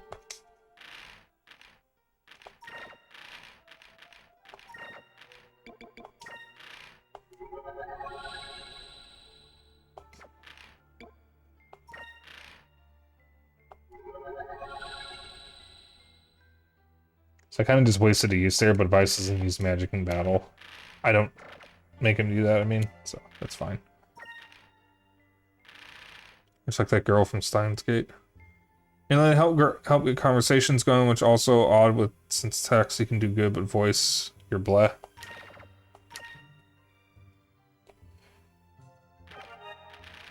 Yeah, some people are just like that, I guess. Nothing wrong with that. Also, I've never actually played Steins Gate. I know what it is. The only thing I know about Steins Gate is I believe Kotaro Uchikoshi was involved with it. Don't quote me on that. I could like be entirely wrong, but I do know that it was made by Spike Chunsoft, I think. I just don't remember if Uchikoshi was involved. But that's the only thing I know about it, is that someone related to Zero Escape worked on it. And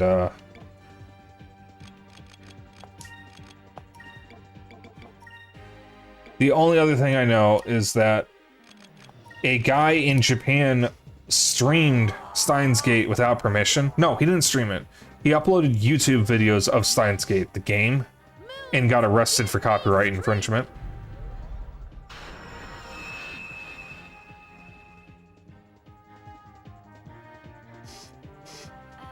Let's go with the... Now, am I, or in my opinion, is Elite, since that version plays like an anime.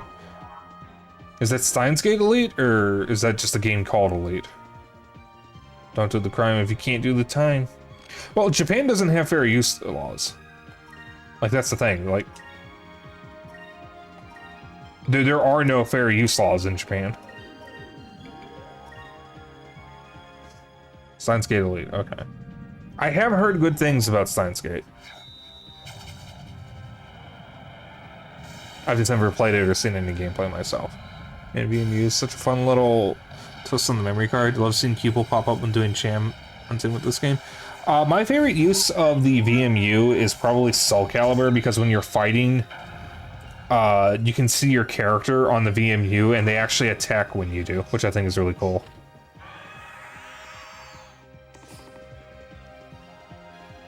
Skies Arcadia definitely has the best use of it, but my favorite is Soul Calibur.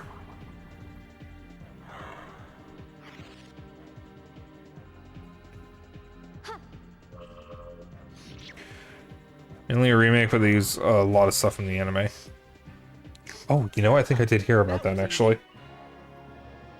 I'm never gonna get used to seeing this damn Dreamcast upside down. God damn it, I hate that I have to do this.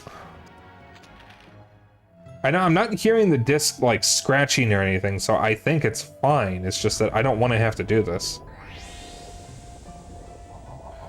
Alright.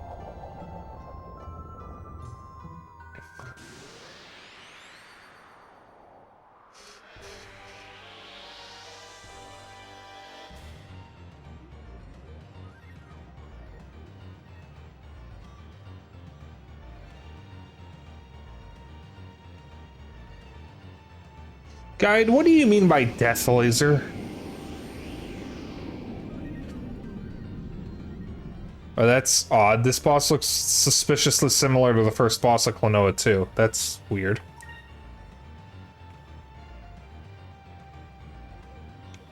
Even has the same head shape. That is fucking bizarre.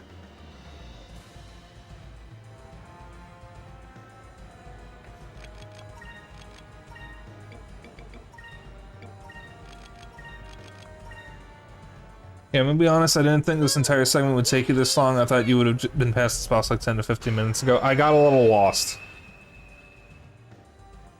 That and the encounter rate. It wasn't just the encounter rate, I kept getting unlucky encounters with the really big enemies that take forever to fucking kill.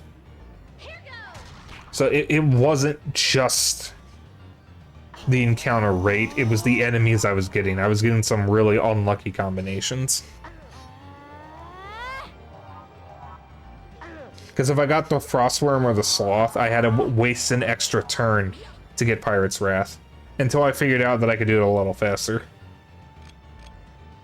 And even then, I have to ignore the other enemies for a bit to build up to Pirate's Wrath.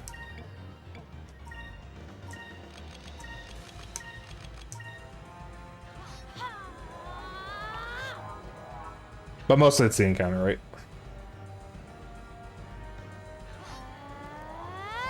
Like, I wasn't even stopping to talk much either, because I was specifically picking when to talk.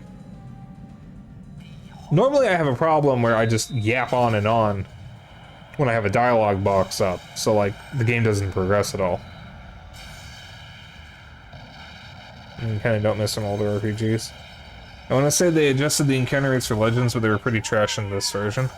I do know that is one of the changes. Because, oh, that is not as much damage as I was hoping for.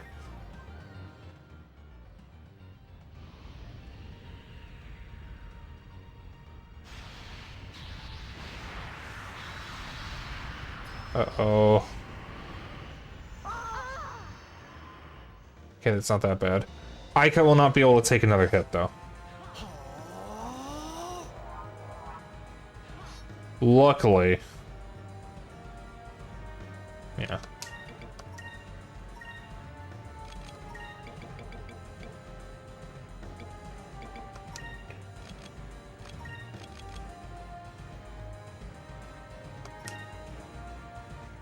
Let's try this. Alright, I think 3 Pirates Rats should kill it. The real concern is that it's going to use Death Laser.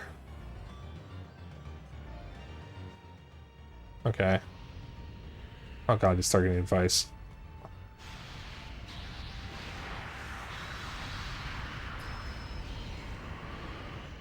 That might kill Fina. No, okay, she's alive. Vice can take another hit. Fina's gonna need to heal.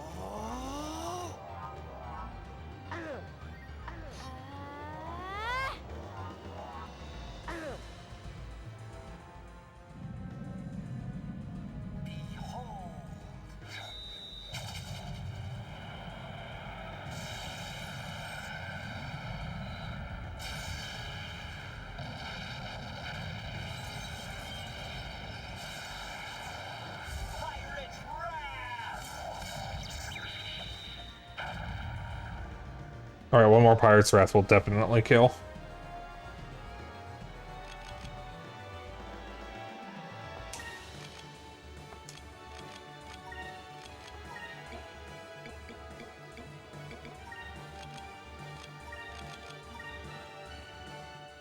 Let's try this.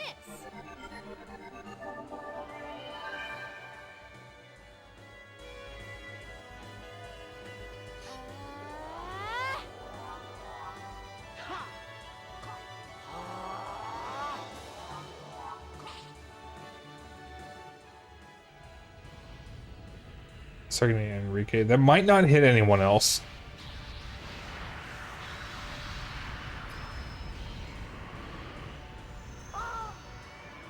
Yeah, okay. He can take another hit, so he's fine.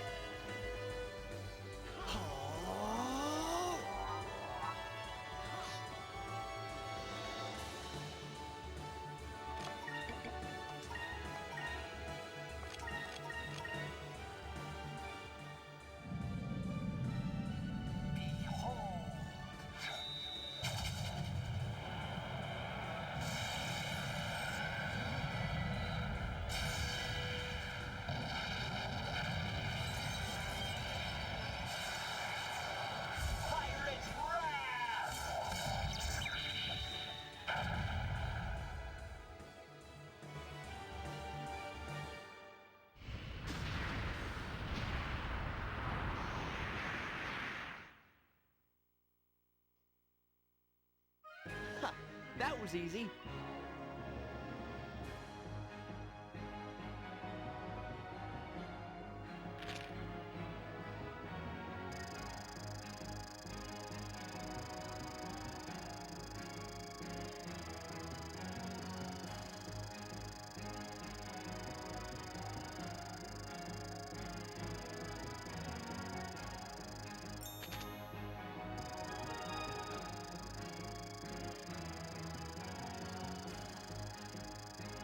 Alright, I'm just reading the next part.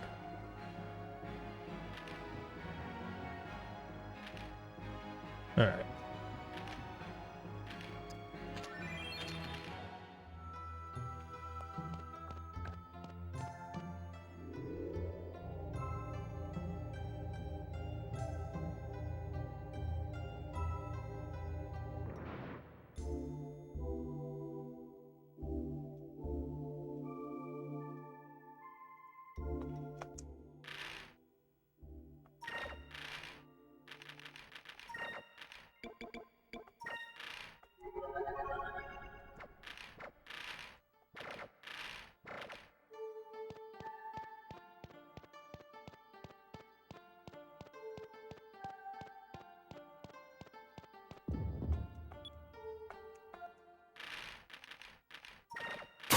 That's... Fuck. I was reading, thank you very much.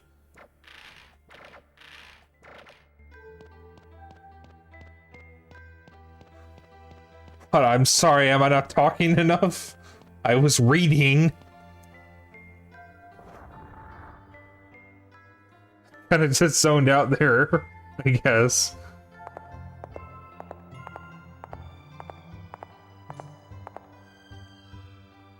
So difficult to see. Someone's there.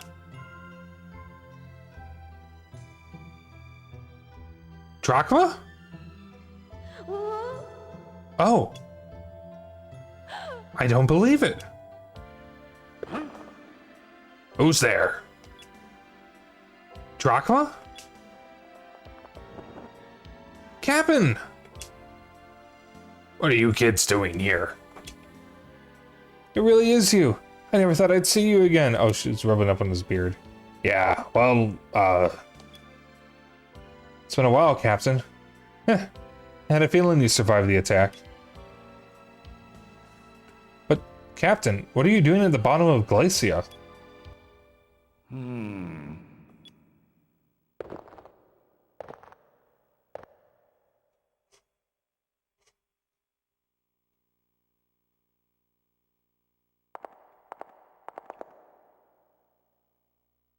What?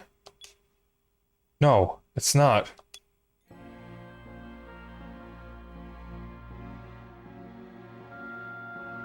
It is! What's Rocknum doing here? Follow me.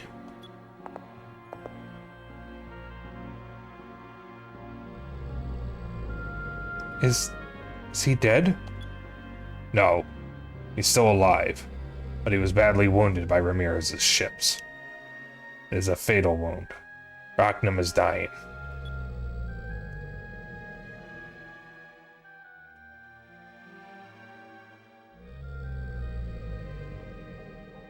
When Rocknum fled from Ramirez, I got pulled along.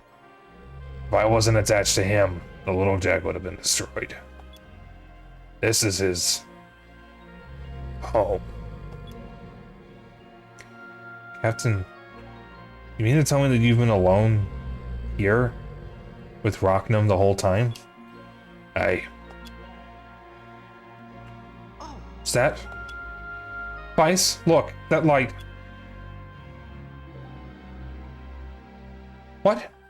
Is that the moon crystal? It must be. Which would mean that I fucking knew it. This Arkwhale, Rocknum, is the Purple Gigas? Can't believe that Rocknum is the Purple Gigas. The name of the Purple Gigas is Plurgoth. According to the legends, the citizens of the Purple Civilization implanted the Purple Crystal into a living creature. Then that means that Rocknum was once a normal Arkwhale? Yes, I think after Rocknum had been transformed into the Purple Gigas, his master perished. And he's been wandering the skies ever since. So this poor Arkwhale was also a victim of the war. The Captain, why didn't you stay here all that time? The little Jack is here with you, why didn't you leave? I've spent my life searching for Rocknum to avenge my crew and my son. I wasted all those years. Rocknum saved me from Ramirez. I just thought that I could watch over him in his last moments. It's the least I could do.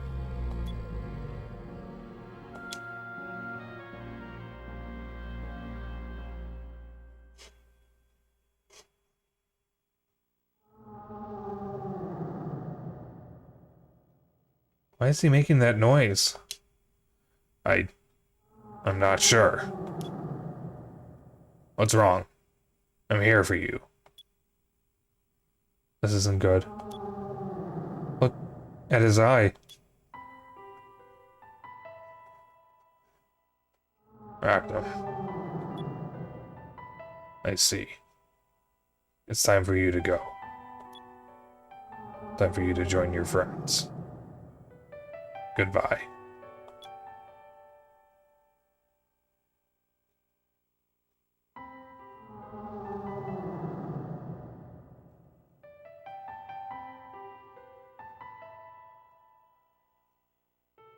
Oh no. Look, the crystal.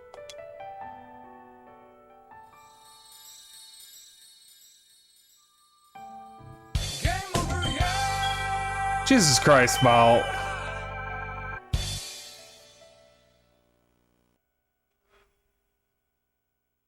I'm sorry, Captain. You received the purple moon crystal.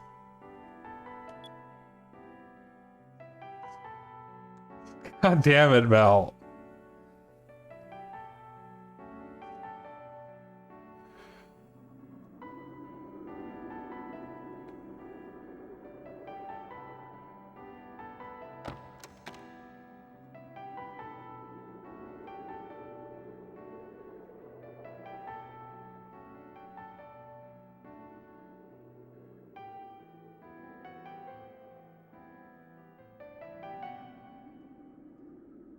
Yes, the feathers his son collected.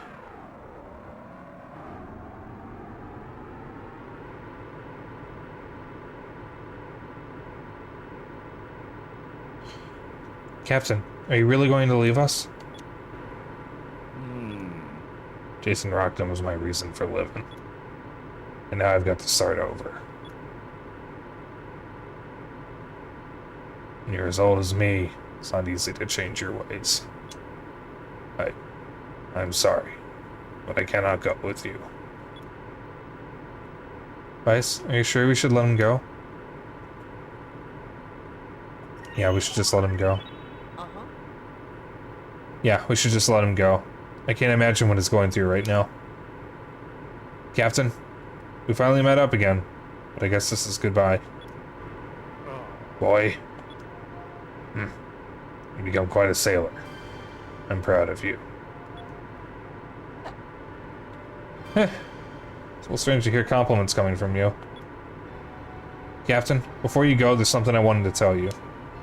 You said that you and Rockton were both alone. But you're not alone, Captain. We've been with you the whole time. No matter how far apart we'll become, we'll still be sailing in the same sky.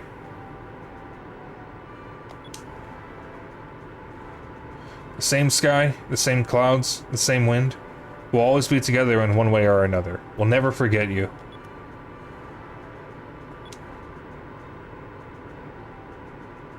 Captain, take care of yourself. I wish you all the luck in the world. Captain, you better visit us on Crescent Isle. Maybe I will. Someday. Farewell. Yeah, I've been in the revenge business for so long. Now that it's all over, I don't know what to do with the rest of my life. Inigo Montoya, The Princess Bride. Good movie. Alright, I am going to end here. Because it is past the time where I would normally end. If I go late. And I am quite hungry. I think I'm far enough away from that giant monster to make sure he doesn't attack me. Let me, just this. There we go. Okay. Alright. Thank you all for joining. Thank you again, Lizardman, for the gift subs. That was very sweet of you. I'm gonna find this a raid target real quick. But before I do that, if you want to hang out after stream, I have a Discord. If you want to keep up with my bullshit and other updates, I have a Twitter and a Blue Sky. And if you ever miss a stream, I have a VOD channel on YouTube. Well, the movie, definitely one of my favorites. One of my favorites, too.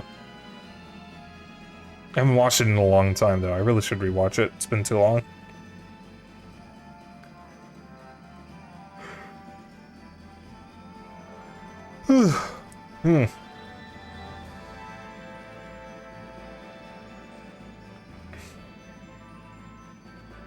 By the way, in the guide, 150 to 155 should be easily done next time, with 156 to 160 for next Wednesday, and then the finale next Thursday. Okay. So then we will be finishing the game. So I'll probably be going late all those nights to make sure I get those done. And then I'll be on my break for Kohai Subathon. Alright. Okay. Also, that was a yawn. There's another one in there. There's very much another yawn coming. Yeah, I'm making good headway to 400 followers. I should probably start thinking what my 400 followers special should be.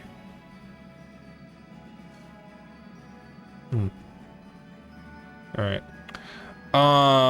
Where was I? Raid. Who are we raiding?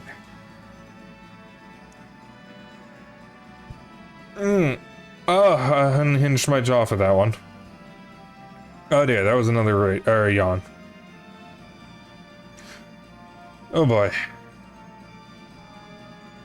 God, that just sapped the fucking energy out of me. Let's see here.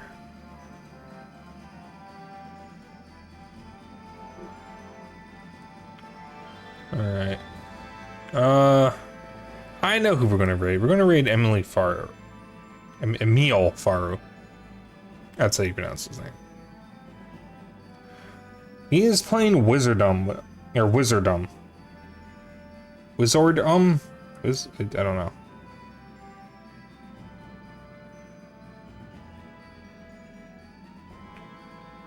I think I've heard of this game. Might be able to push for 156 to 161 on Wednesday, depends on how quickly we can get through shit. Possibly. I guess we'll find out.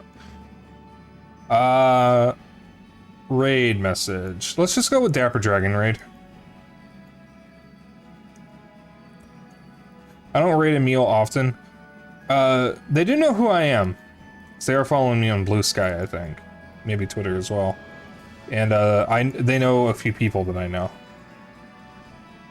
But I don't feel like doing a special raid message since this is the first time I've raided them in a while. But yeah, I will see you all. Just copy that raid message. You know, my thing's mixed up here. Copy that raid message. You can use whatever emotes you want as long as you copy the raid message. That's all I care about.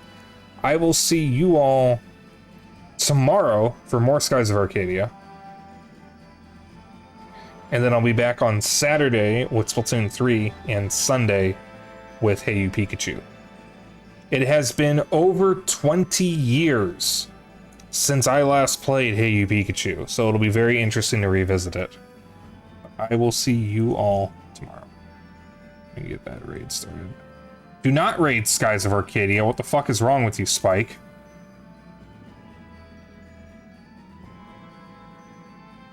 I was seriously just about to type out raid Skies of Arcadia. What the fuck is wrong with me? Alright, I will see you all tomorrow. You all have a good evening and good night. See ya. Bye.